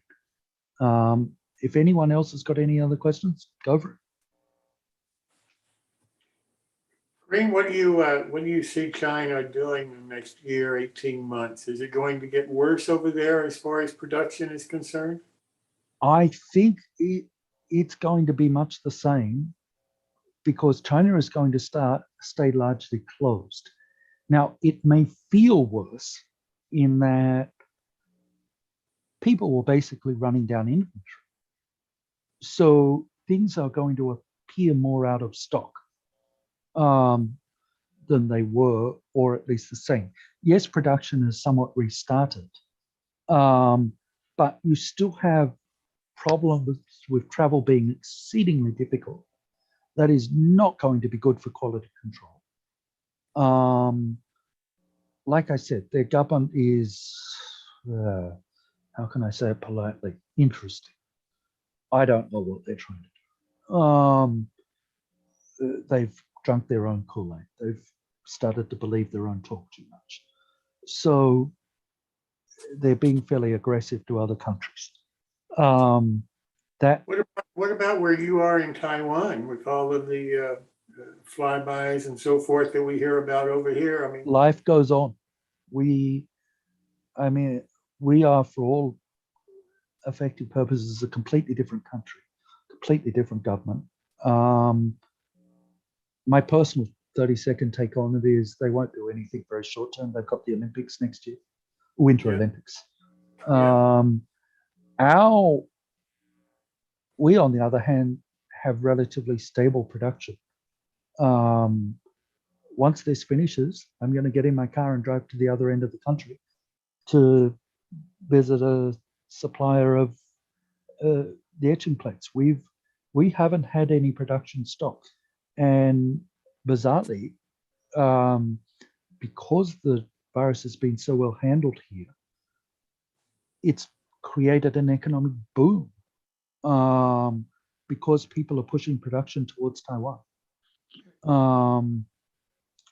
Because we have a stable economic base. Things are operating about as normally as any country in the world. So for us, that's a good thing. We're seeing, when you're an exporter, it's a negative. The Taiwan currency, the NT, is rising relative to other currencies, which hurts our costs. But our costs haven't exploded maybe as much as in some other things. Shipping costs have gone completely mad and also gotten slower. So that's also affecting supply. My guess is this isn't over. You tell me when the variants of the variants of the variants will stop. what is the view from where you are? Why are the shipping costs? Why have they gone crazy? And why can't we get the containers from point A to point B? Okay, two things. First, air freight. You don't have airplanes flying as much. It used to be a lot of cargo went in the cargo hold of a passenger plane. There just aren't as many passenger planes flying across the world because people can't travel. So, and planes, there just weren't enough cargo planes set up to take up the space that had disappeared from passenger plane cargo holds. Now, for containers, remember you've got many countries that have had restrictions on people entering. So it's become very difficult for people to operate shipping because of all these restrictions on people who are non-citizens entering another country, or if they do, they have to go to quarantine. I don't China? understand. What does that have to do with getting a container from point A to point B? People have got to work those ships.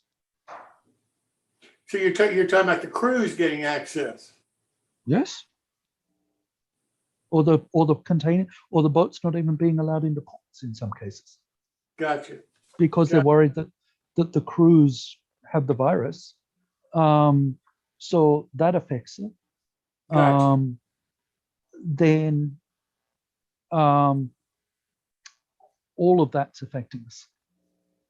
To be honest, I feel like I know less about that part, obviously the production side of the models, but it's another effect. Yeah. It's just another block, in the chain or something like that, that it's affecting us. You tell me when that stops. We personally tend to use a mix of surface and airframe. Now, air can really be an issue for samples, for instance. So that's really, especially when people can't travel, that's really slowing down development. Now, thankfully, we can send images across the world instantly. But like I said before, you cannot check a color perfectly that way. And again, there's no substitute for seeing the actual product, for being able to take it out and run it. I've sent videos to customers before of a model running, which was actually very quiet. And they saw the video and said, "Oh, it looks great, but that mechanism is terrible. It's so noisy." I was like, "Well, no, it's not. You've turned the volume up too much," or things like that. So that's why I say sometimes there is no substitute for the actual thing. That's why life has been a bit difficult. So I'm not sure that model production can move back to America easily or that for you guys, because you don't have that cluster of producers active that perhaps you had in the 1950s or 60s. What about Korea? Not important.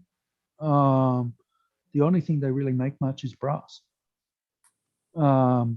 Their labor costs are even higher than ours. Yeah. Japan and Taiwan make more models than Korea, if it's not brass models. The Koreans, I realized they were quite important in brass production, maybe to a certain extent still are. But I'm aware of some of the Korean factories in China used to do, say, a lot of parts, send them back to Korea for the final bits. Say with brass models, ideally you would use silkscreen printed decals if you're going to use decals. That's the best type of decal.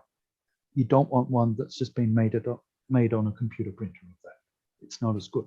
But I've only ever seen one factory in China doing their own silkscreen decals. It was run by a Korean.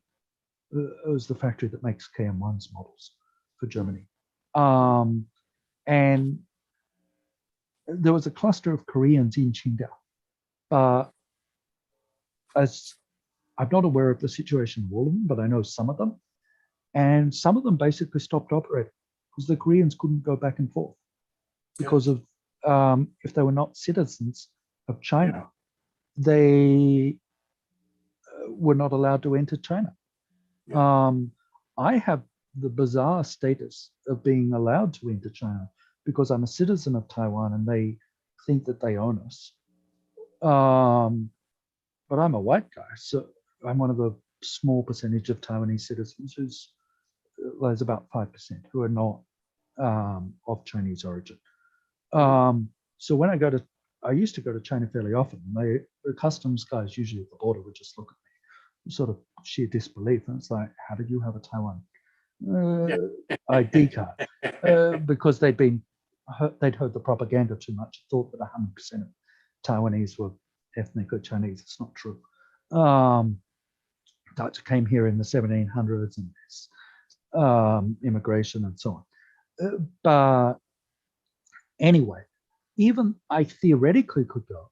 I haven't gone. One, because I feel the government has gone mad. And second, because I have to do 3 weeks quarantine when I go over there and 2 weeks when I come back. And everything's so backed up anyway that we just tried to do things ourselves here. We started to move our production here about 6 years ago. And at the time, everyone thought I was a lunatic.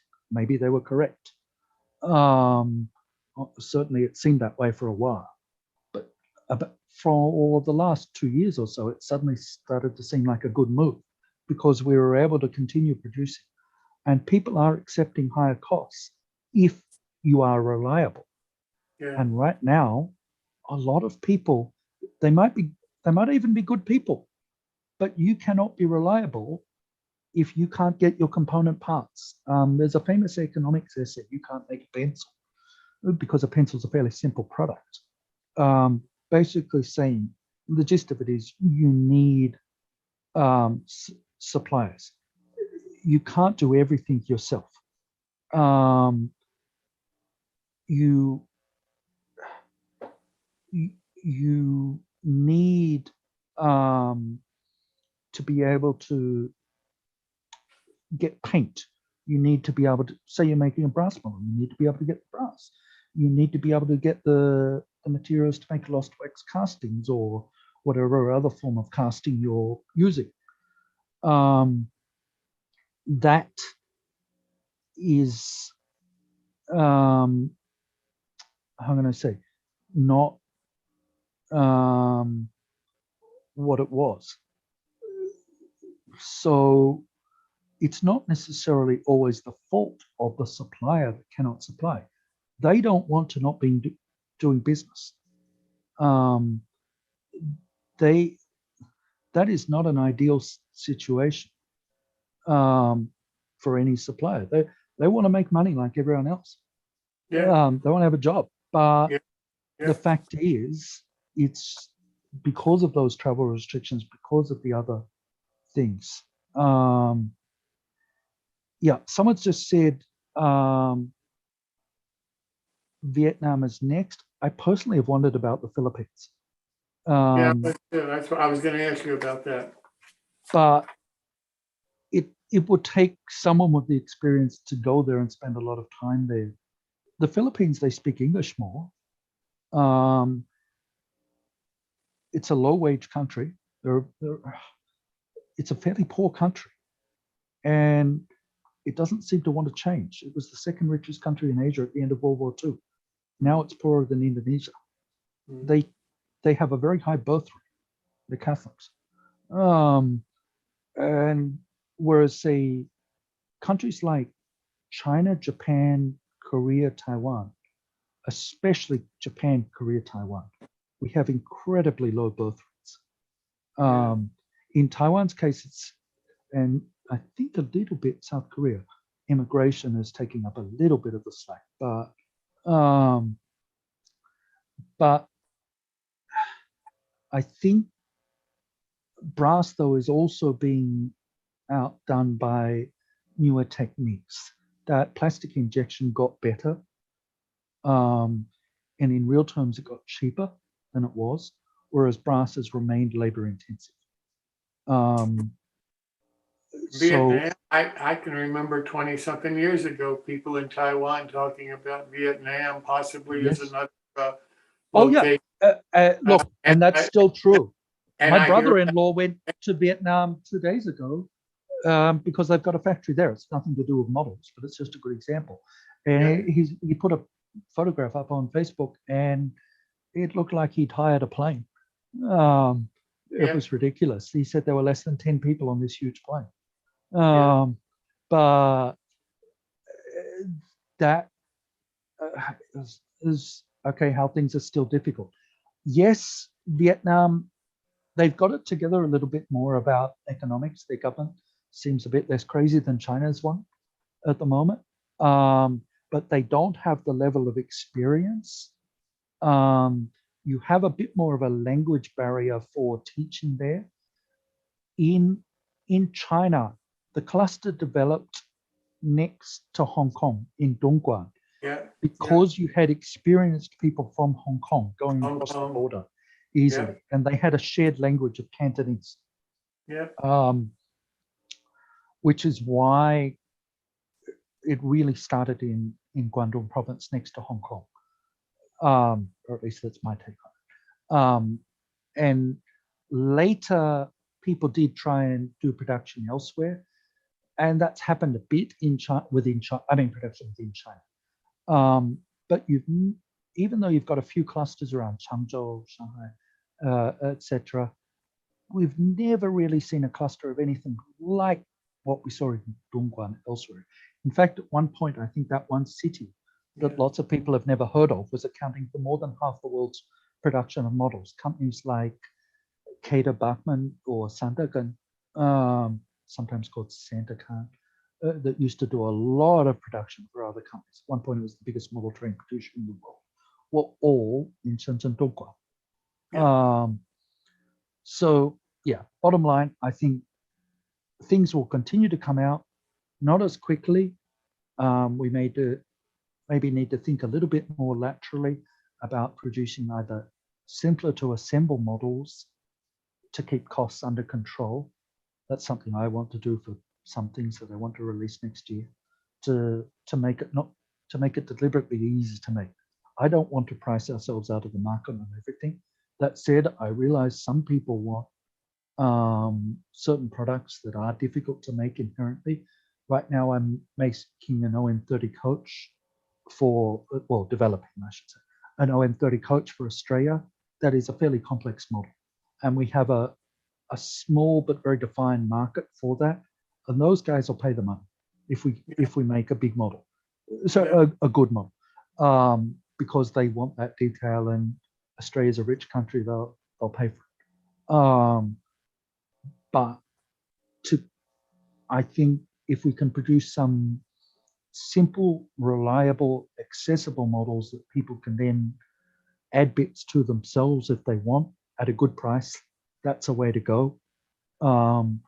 That we do it in a way that allows for simple assembly. Maybe it's not perfect accuracy, but where our machinery with the automated glue machine dispenser, whatever I should call it, that I showed you before, can take up a lot of the slack with the gluing, and it can almost fall together in terms of the pieces going into mounting points and so on. That's something we maybe need to think about a little bit more. So I think it's natural that people like to be able to buy nicely detailed, ready to run product. But maybe if people want to keep things cheap, modelers will have to be modelers literally a bit more. Absolutely.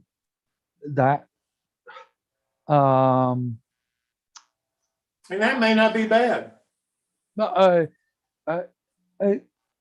It's, I think having the simple entry things is important. In time, I will, and this is really a very long-term thought, which we'll see if we get there. I'd like to do a cheaper OM30 set,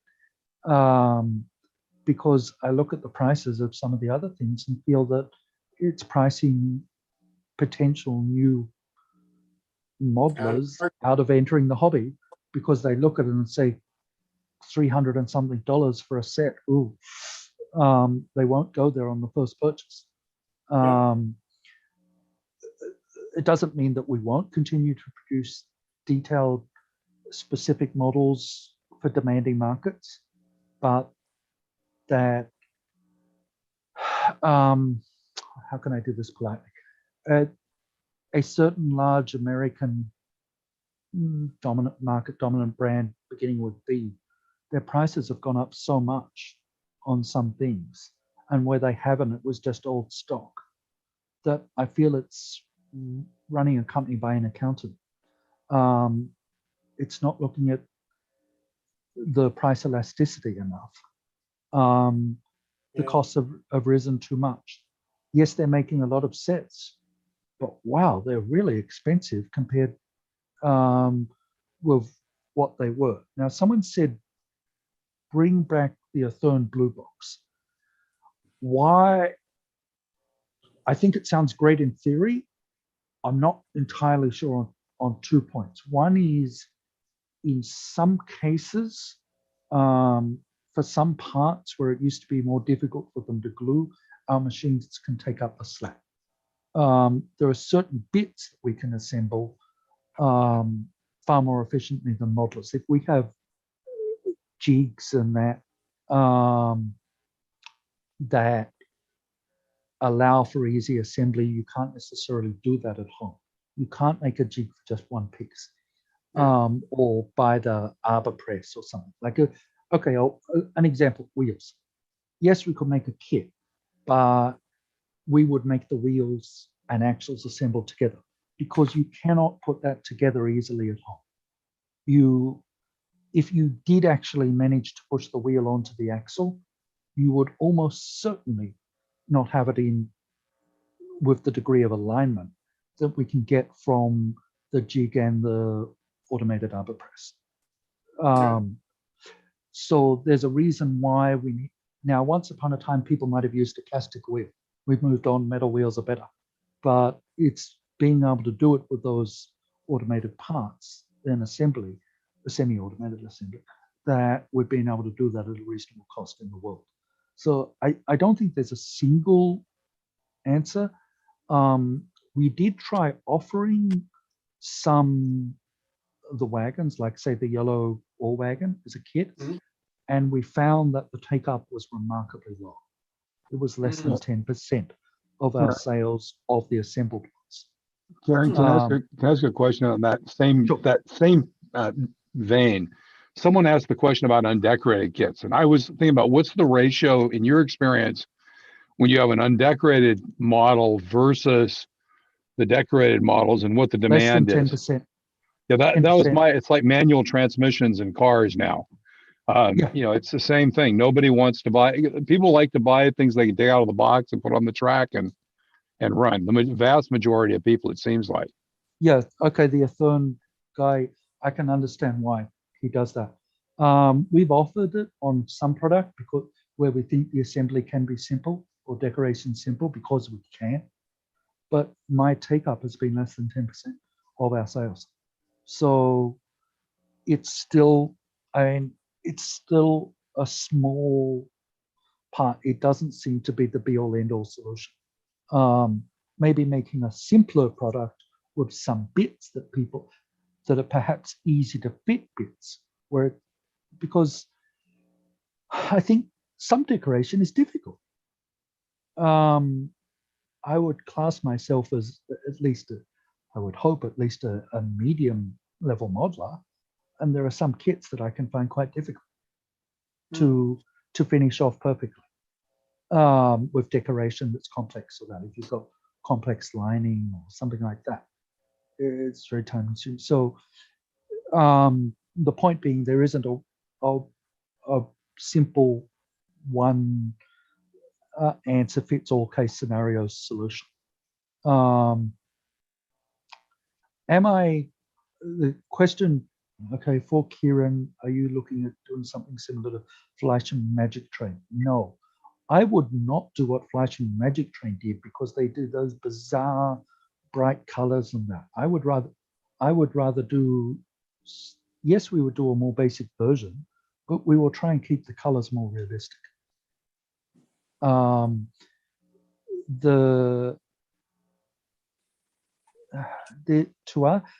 Yes, we could add less parts. That's certainly a solution. In Taiwan in the past, we offered 2 levels of our Taiwan models.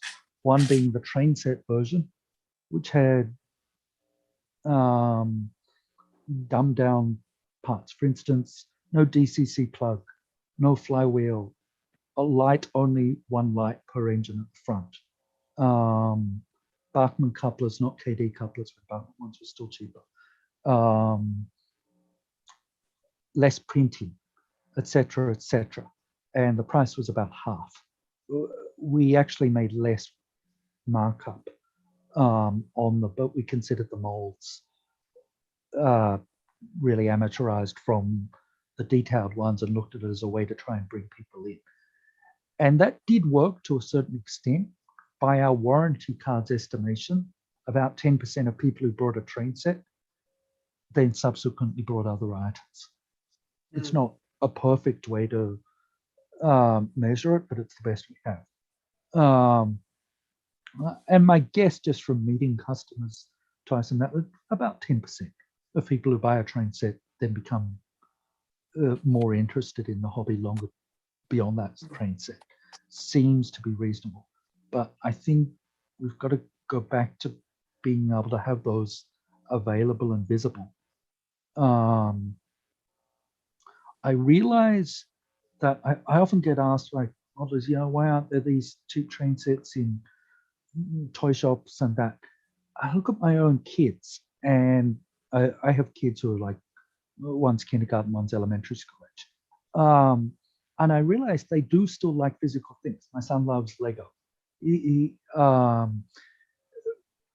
don't just want computer games.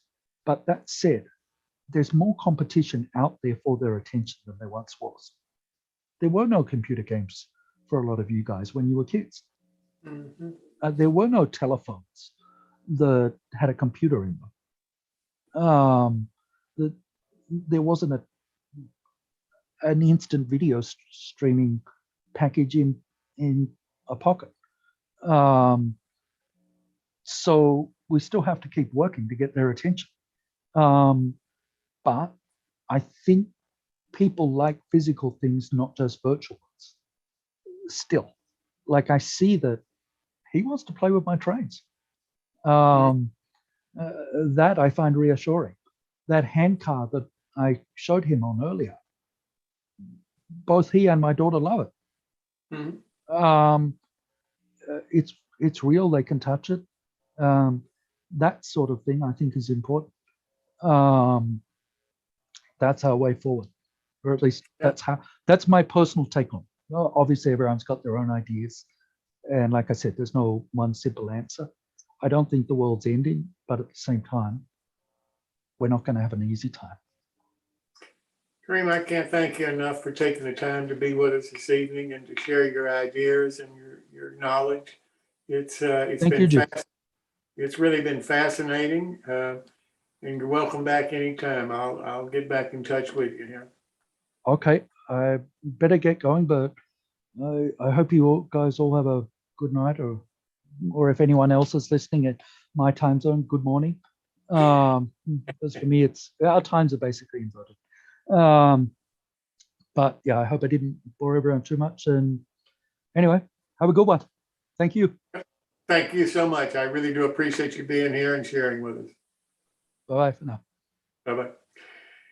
So now let me go back here and ask if anybody's got any questions for any of the build-along people that we had earlier on the show.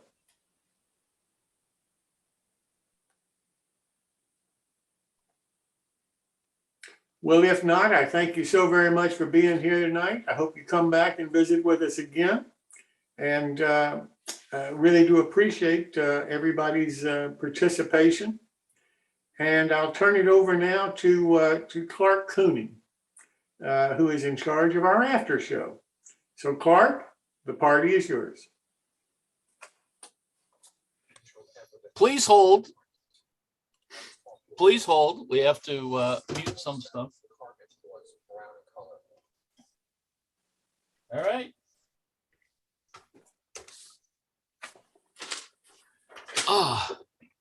Time to wake up. We're also going to make you host here. Oh, okay. I'm going to host. Yeah. Okay. Are we still recording, you guys? Yeah, we'll keep that going for 30 minutes, let's say. Well, however you feel. 30 minutes, but maybe about 12:45. All right. How's everybody tonight? Let's see who's out there. Hi, Brian. Good presentation. Thank you. Paul was waving at me. Don't talk to him. Also, we have it. Also, we have it set for anybody to share. So, okay, thank you. And Ted, what's for dinner? Roast beef. Oh, see, we got an answer today. Yeah. I saw it on the counter. Ah, Yeah. all right, that's good. I have a question.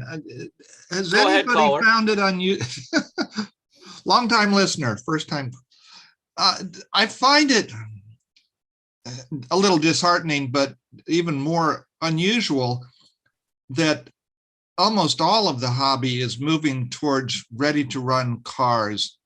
And I know that, there's been talk about the lack of people desired to model things, but building a car is in many ways so easy. And it seems to me that if they had it at a price point, because the ready to run stuff, $40, $50, $60 sometimes, that I would think that the kits would sell as many, but apparently they don't. Well, I I don't think they do, no. because I've built a couple just because I'd never had before. I picked up some Taylor kits, some Junico kits type thing, because they're in my era and whatever. And I've built them and I've enjoyed them. But when I picked them up from the people who I've picked them up from, they obviously don't sell that many. They said, now, this isn't put together. You're going to have to do it.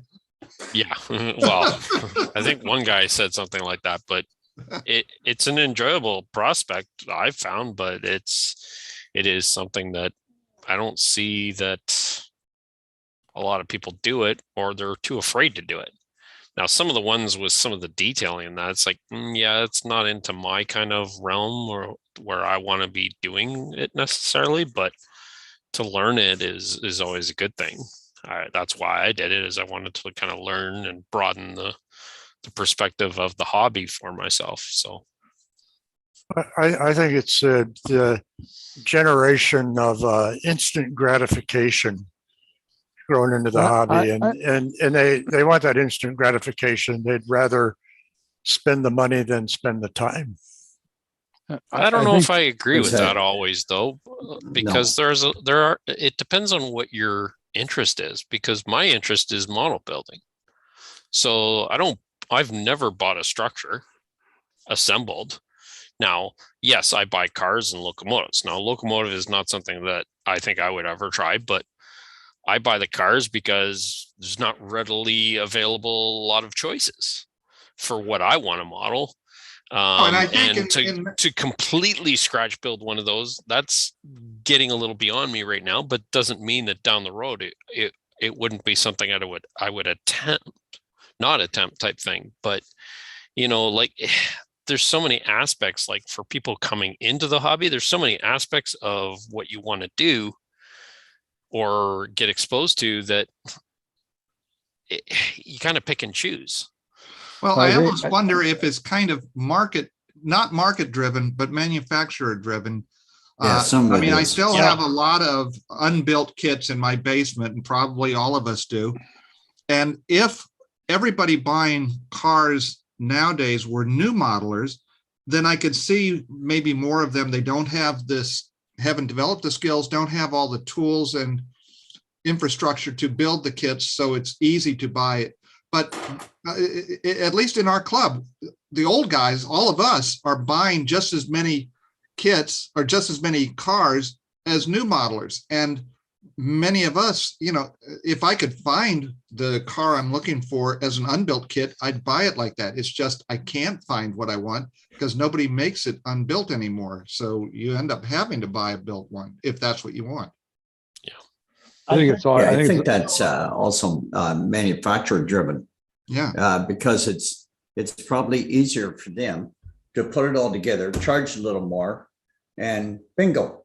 When they sell it, you got a car that runs. Yeah, well, like And Karen was I saying, think- they have the machinery to do all that pinpoint gluing, and I think Sure they that's do, fascinating, yeah. and all of that kind of stuff, including that type of printing that's going to replace pad printing, probably will become more common. I come from a printing background, and the way that those printing heads have developed is incredible.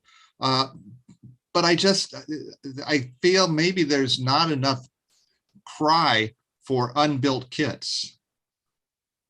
I think you have to look at it in a couple of dimensions. I mean, the first is always believe that there are four kinds of modelers, right? There are builders, collectors, runners, and operators. And so, the only and if you assume there's a percentage of everybody in the category that's interested in building a kit car is going to be a builder. The other three categories, to a great extent, are going to be very comfortable with a ready-to-run car. And then I think there's something interesting. The comment that Bryan made was, I'm doing this to learn new skills. And I think there's a difference between learning and having, right? It's the difference between building a hot rod in your garage and buying a Z06 Corvette. Having versus build. I want to have it. I don't. And I think and then I think the final thing is, if your goal is to build a railroad, getting the cars pre-built may be a way of managing your commitment of time, because there are a lot of things you can't buy pre-built in a railroad, right? If you think about it, if I'm building a railroad in a basement in a 30 by 20 foot room, you think about all the things I've got to do. What are the things I can cheaply trade off money for labor? And cars is actually probably one of the cheapest quality trade-offs, right? The difference between that, if you can produce a kit for $30 and the built car for $50, that $20 in the middle, to get anywhere close to where that would take you probably 3 or 4 hours for that $20, where you could be spending that 3 or 4 hours building scenery or laying track or ... So I think there's, for a lot of modelers, even ones that are, could build it, it becomes a decision trade-off. And I think the you're other point, absolutely right. Yeah. and to that point, Phil, it's, a car is not something you need. Yes, you need cars on your layout, but I mean, if you bought one a month over some period of time, you're going to have enough cars. Whereas, you got to spend time on even now. I mean, modular bench work you can buy for the guys who are not so inclined that, they don't know which end of a hammer and a saw. And I've seen that lots. So you can buy like pre-bench work. You can buy. So all of this contributes to where we are. But I mean, I remember Jason Sharon at Rapido once saying about why they don't have like dummy locomotives anymore. He says, because the difference in having a powered locomotive and a dummy unit is like $3. And he says, so why would you pay, $150, and I'm just picking a number because it's more than that, but say $150 for a locomotive when you can get a one that works for $153. That makes no sense. So yeah. And I think the people who are trying to populate railroads, like, to build a car is one thing. To build 20 of that car is something else. Yeah.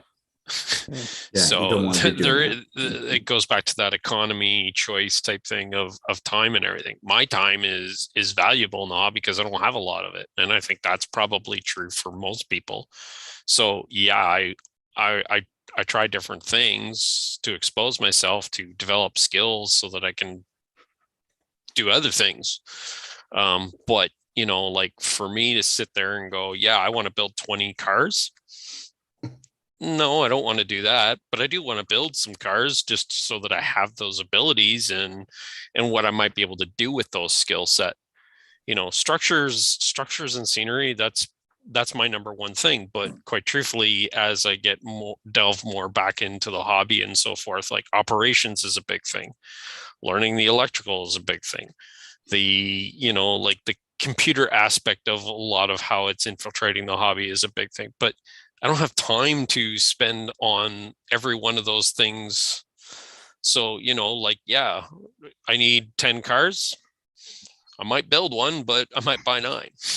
Yeah, I can see that point of view. And I got to admit, back in the 90s when I was building my layout, if I had the option of buying 65 or so 55-ton hoppers instead of building all of those Stewart hoppers that I did, I don't know which way I'd go. I look back and each one of those hoppers that I have downstairs, each one's a little different, and a lot of that is because I'd decal them differently and I'd weather them differently.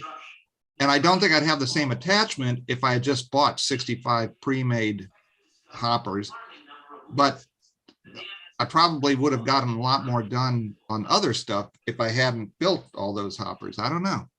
Yeah, I think you're right. Because Everything is still I'm part trade-off, of time and money. Yeah. If I'm any part of a you Fremo built- club, and what we see at shows is a bunch of guys who don't really develop their modules very much because they don't have a lot of time. So think about that for the guy who's doing the bigger home layout. And it's just like, if you don't have a lot of time and you're going to build 65 cars, how much are you actually getting done on the layout? So it's your choice. It's really comes down to, is your choice what's important to you. And for me, the choice is, yeah, I do want to try all the different things, but I don't have time to spend huge amounts on any one aspect. Well, That's again, the choice I make. Yeah, and this goes right back to, I think, one of the things I said in Model Railroading 101, you know, it's like the old red-green saying. I once took engineering, but I didn't take all of it. And model railroading is so much that you have to become first a designer planner to get some kind of track plan. And then you have to learn some skill set in woodworking. And then you have to learn track laying. And then you have to learn a little bit about, you know, wiring. So it is, I think that's what's one of the draw. Who's got the TV on, guys? Please mute. Sure. Hackett, Mr. Hackett does. Okay. Yeah, it looks like Mr. Hackett, and he's left the chair. So I'll see if I can mute him. I muted him. Oh, thank you. So, and as Phil and everybody has more or less commented here, is we all enjoy certain aspects of the hobby, and that's what makes it great. You know, now when I was going for my MMR, I had to build 8 cars. Okay, well, it wasn't too bad because I was doing narrow gauge at the time, and I really enjoyed, and I knew nothing about cars. And I think Martin, I don't know if Martin's still on or not, but yeah, there's a guy who knows about cars. You know? Oh, don't blame me for that. I didn't do it. It wasn't my fault. So once I acquired the skill, okay, great. Now I can at least talk some sense on an A and a B end. At least I know which end is A, for the most part. And so then, okay, I've enjoyed that, but am I going to spend all that time when I can buy in this case, the narrow gauge car from who's the new guys on the block? Anyway, I can buy one for $35, you know, next. Whereas you know, hey Paul. Yes, sir. I'm glad you're wearing orange because it's hunting season up here. That's red. But it's true. I think everybody develops that interest and will spend the time on it. And as Bryan said, I know a lot of the guys in his Fremo group because I was a member there. And boy, sometimes from module or from show to show, you hardly see anything done. Yeah, show to show, I can understand it, but year to year, there should be some changes, you know. Because Oh, sometimes the Schultz are only 2-3 I weeks can name apart. 4 guys that I can see that had no changes. Yeah. Yeah, I know you can. You can probably name a whole lot more too. But I think a lot of times when people are building a module, they tend to get very lazy because they can't make any major changes. So they don't make any changes at all. Well, that is a good point too. And you know, it's funny to that point, Paul. I read, you know, that's an excellent point. There was a couple guys on one of the model railroading forums that said, I haven't done anything on my railroad because I go downstairs and I think what I have to do, it's too much, and I just walk away and I don't do anything. Well, I mean, I went in the layout room on Monday and went, oh, you know what? I got to take half the fascia down. I got to put in some other power routing and some stuff. I want to change a couple turnouts. It was heavy construction. But you know what? This morning, I put it all back together and it's all working and it's done. But the point is, you have to say to yourself, be disciplined and go, okay, I'm going to do it. Well, And get it done, because otherwise you're going to walk in the layout room and go, oh, that's a big job. Oh, look, here's a car that maybe needs a new coupler. I'll do that. Yeah, well, you're right. It's more than just being disciplined. And my wife yells at me often about that because I have ADD. Our son has ADD. And whenever there's a big job to be done, model railroad related or not, you know, I tend to shy away from it. She says, well, that's because all you can see is this big, huge job. You can't see anything more than how huge that is. But if you just go in and do one little part today and then go do one little part tomorrow and do a little bit at a time, pretty soon the job's all done. And she's always right, but it's still always hard to look at it from that point of view. Well, it is a matter of breaking everything down into manageable It's sizes, and quite that obvious goes your for wife everything. isn't like mine because you keep adding more and more, so it never gets done. That was quite true. We had a fellow, Harold Midwood, who built brass engines. You got a layout besides, but it looks very daunting. When you go down and you see work he's been doing, you see this brass engine coming together. But he says, you look at it, a little project, doing the pilot. And he was making some of his own pilots in some cases. And so that was a project. And you completed that, that's done. Then you go on to the next thing, was maybe forming the cab and doing all the piping inside the cab. And it looks like a lot when you look in, but you start it, and somebody, I think was on here, we had a seminar where you start at the bottom and work up just because the space you're in, working in. But yeah, if you can focus on one task at a time, it breaks the big job down. But we're also always focusing towards a big layout. I think ON 30 is really a breath of fresh air in a lot of ways. We have there's a group of guys down in Pennsylvania, and they're putting on shows down there. But when you follow them on the internet, they are just kit bashing and going crazy, doing all these little engines and they're doing scenery and everything, but modifying everything. They take a $20 plastic Bachmann car, and it's just not another car they bought to put on. They just do really crazy stuff with it. It's really interesting, and there's a whole fraternity. And then a couple of the guys are now doing 3D printing and supplying these guys with more parts and boilers and everything else. So it's Larry, a common friend that we had, Stan. He used to always say to me, if I can go do one thing a day, I've done 365 things. Yeah. That's true. 66 in a leap year. Yeah. Yeah. But Stan, his name was Stan Windrom, just a fascinating guy. And he was a fantastic modeler, but he always said, I go down to the layout even when I don't feel really like working on it, and I'll just do one thing. It might be a 15-minute job, but it's done. And I thought, what's that? Well, he used to go down to his layout every day when I was working, when I knew him, and he'd phone me. He'd say, listen to this, and he'd have with his PFM back in those days, but he'd be down there enjoying his Well, I used to go over quite often and I on my heard. days off, and he would say, and he'd say, okay, we're doing this today and you're going to do that. So he says, I got a 2-for-1 day. Yeah. Hi, Marion. Yeah. I heard it. Did you bring us a coffee? Did I what? Coffee? No, actually, us a she's coffee? bringing out, she knows I'm going downstairs after this. So she brought me out more washing to take down. Oh. Seeing the wash machines are in my train room. That's, of course, the top of the wash machine becomes a workbench for me. I've got 4 workbenches, but I still end up working on top of the wash machine. Well, you got to be careful not to drop a part in there. Yeah. Please hold while I go get my wife to say I am not the only one.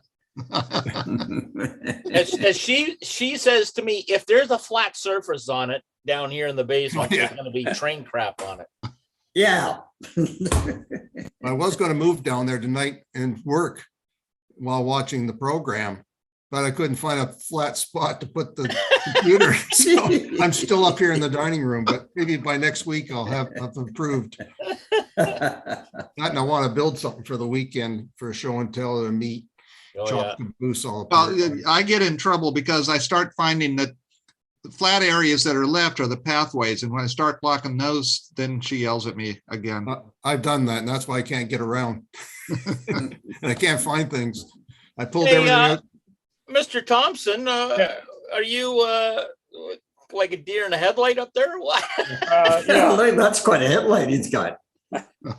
Sorry. I don't know where the damn switch is. I'm tinkering away with something as I listen to you guys.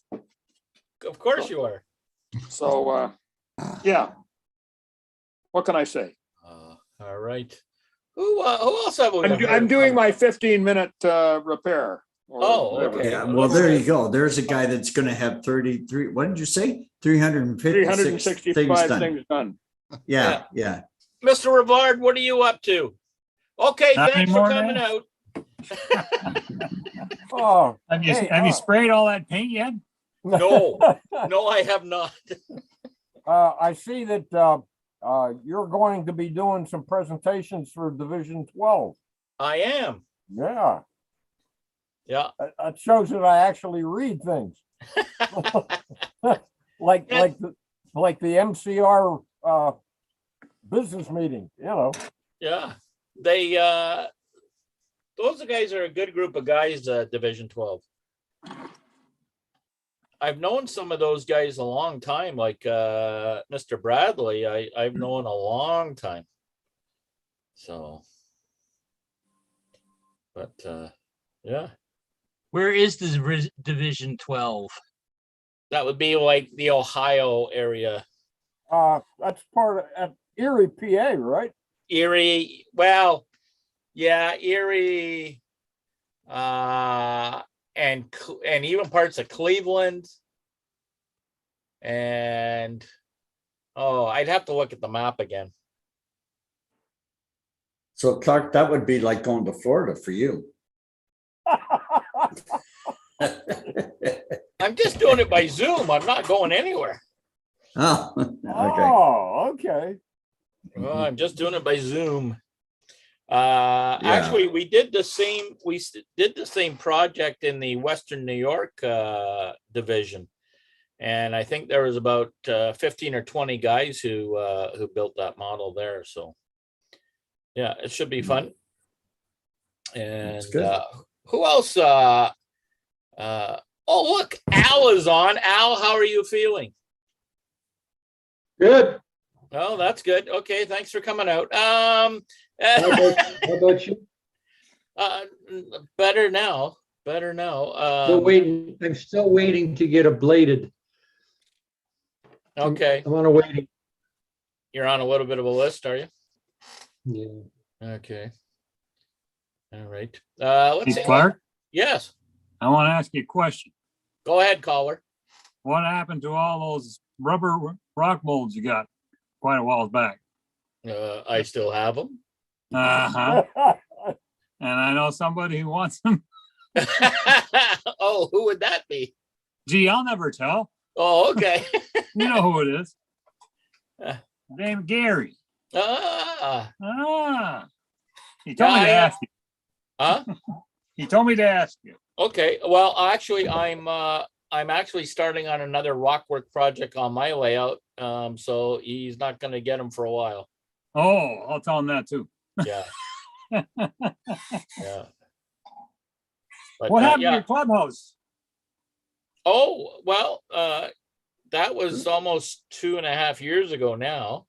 Mm-hmm. We had 13 feet of snow and the roof collapsed on the auditorium. Oh, man. And our layout, our club room was basically on the sort of wall of the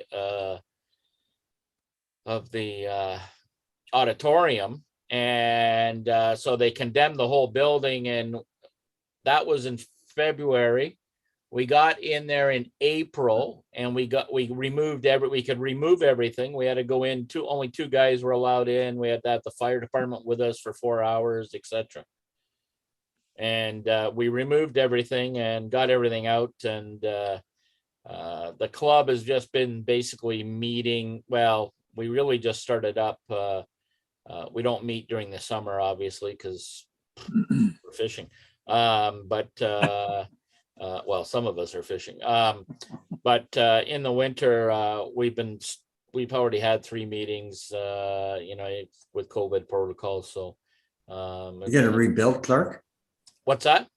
Are you gonna rebuild? Well, we're gonna have to find a building, because they demolished the whole building, and they keep talking about they got $9 million in insurance money for it, but the new building they want to build is about 27 million, of course. So did you guys get anything out of it? Out of the insurance? No, it went strictly to the city. So you didn't have your own insurance policy then? We had for liability, we didn't have, but we got everything out, so it didn't matter. Oh, okay. We had no damage to anything really. So wow. So how long did it sit after the roof fell in? From February to April. Wow. But all the equipment, we had almost no water damage. We had a little, and because all the power was all turned off, no heat, no nothing, right? Mm-hmm. And so it was, but we had no problem. Like I brought home the NCE stuff, and I talked to the guys at NCE, and they said just open it up, let it dry out, make sure it's dry, and plug it in. And I did, and I've never had a problem. Good. So oh, that's nice. Yeah. And all the rolling stock, all the buildings, everything was taken off. But the layout itself, basically, we had track. We didn't really have any scenery at that point. We had all the track done, all the wiring done. And so we decided that nobody could really store it. So it all went to the dump. Oh, that's too bad. But all the other stuff, we decided to sell it off to the club members, which we did. And what was in the kitty, we gave back to the club members. We just divided it by the membership. And then we're kind of in the limbo, as I said. We have a board meeting, or a board room where we can meet, and most of the guys here have layouts, so guys have been helping each other with their own layouts, or I've had 2 operating sessions, I guess, in the last 6 weeks or so. Good. So yeah, it doesn't always have to be a big layout. It can be just like that, helping other people out and doing operating sessions. The only problem here is a lot of the guys really want to build a bigger layout so they can run big passenger stuff and that, because they just don't have the space at home. So Yeah. that's where a club comes into. And to be honest, most of the guys are retired, and that's their social outlet for 3 times a week. As a club, we find that you get a lot of help from each other when you go from home to home. Yes, absolutely. Yeah. Larry's the Maple Leaf Mafia and the narrow gauge group. They used to have work nights. I don't know if they're still doing it, but even at my home, I had 2 or 3 guys come over and would help me with a couple things when I was building my big layout in SN3. So yeah, it's a good group of people. And you do learn a lot. Somebody will have a technique, just what we were talking about, with Bryan and that people have skill sets that you don't necessarily have. So now they can show you. That's right. I mean, I see a lot of stuff on this is my own personal comment, and it's not meant for anybody directly, but some of these guys on YouTube and that, they're just brutal. And I'm thinking, why are they trying to teach somebody when it's just terrible? It's, oh my God. But anyway, that's, some of them are pretty good. You learn. Oh, there's some that are fantastic, but then there's some that, like, oh my God.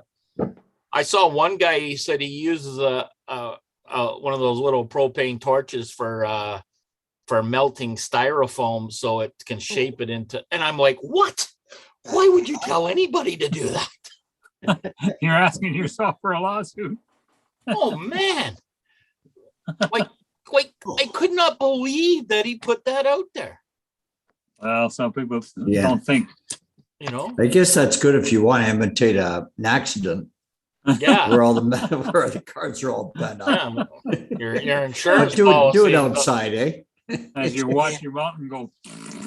You don't want to breathe those vapors. Just can't underestimate the stupidity of the human race. And there was a couple of things like that, and then guys talking about how they put together models, and I'm like, oh my God, like I know I shouldn't be critical, but if you're going to teach somebody, know what you're doing. Yeah. Yeah, I know there's this one YouTuber that I've only watched a couple of his videos and all that, because at first I thought he was doing, really stupid things and all that. But the thing is, it's Electro Boom, which is a electronics YouTube channel. But the thing is, I think he does it more as satire. Once you realize that, it's like, oh no, don't do that. And then it's like he does it, and then it's like, how the hell did he survive that? And then you have to realize that, oh, it's satire. It was set up that way. Okay.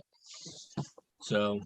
All right. Well, what we're going to do, we're going to stop the live stream now. It's almost 10 o'clock, and we're going to continue on with the after show. I always say to people, hang in there and become part of the Zoom rather than just watching on YouTube. We do have a lot of fun here on the after show. We talk about all kinds of things. So thanks for joining us on Zoom, and stay tuned. We'll stop the live streaming.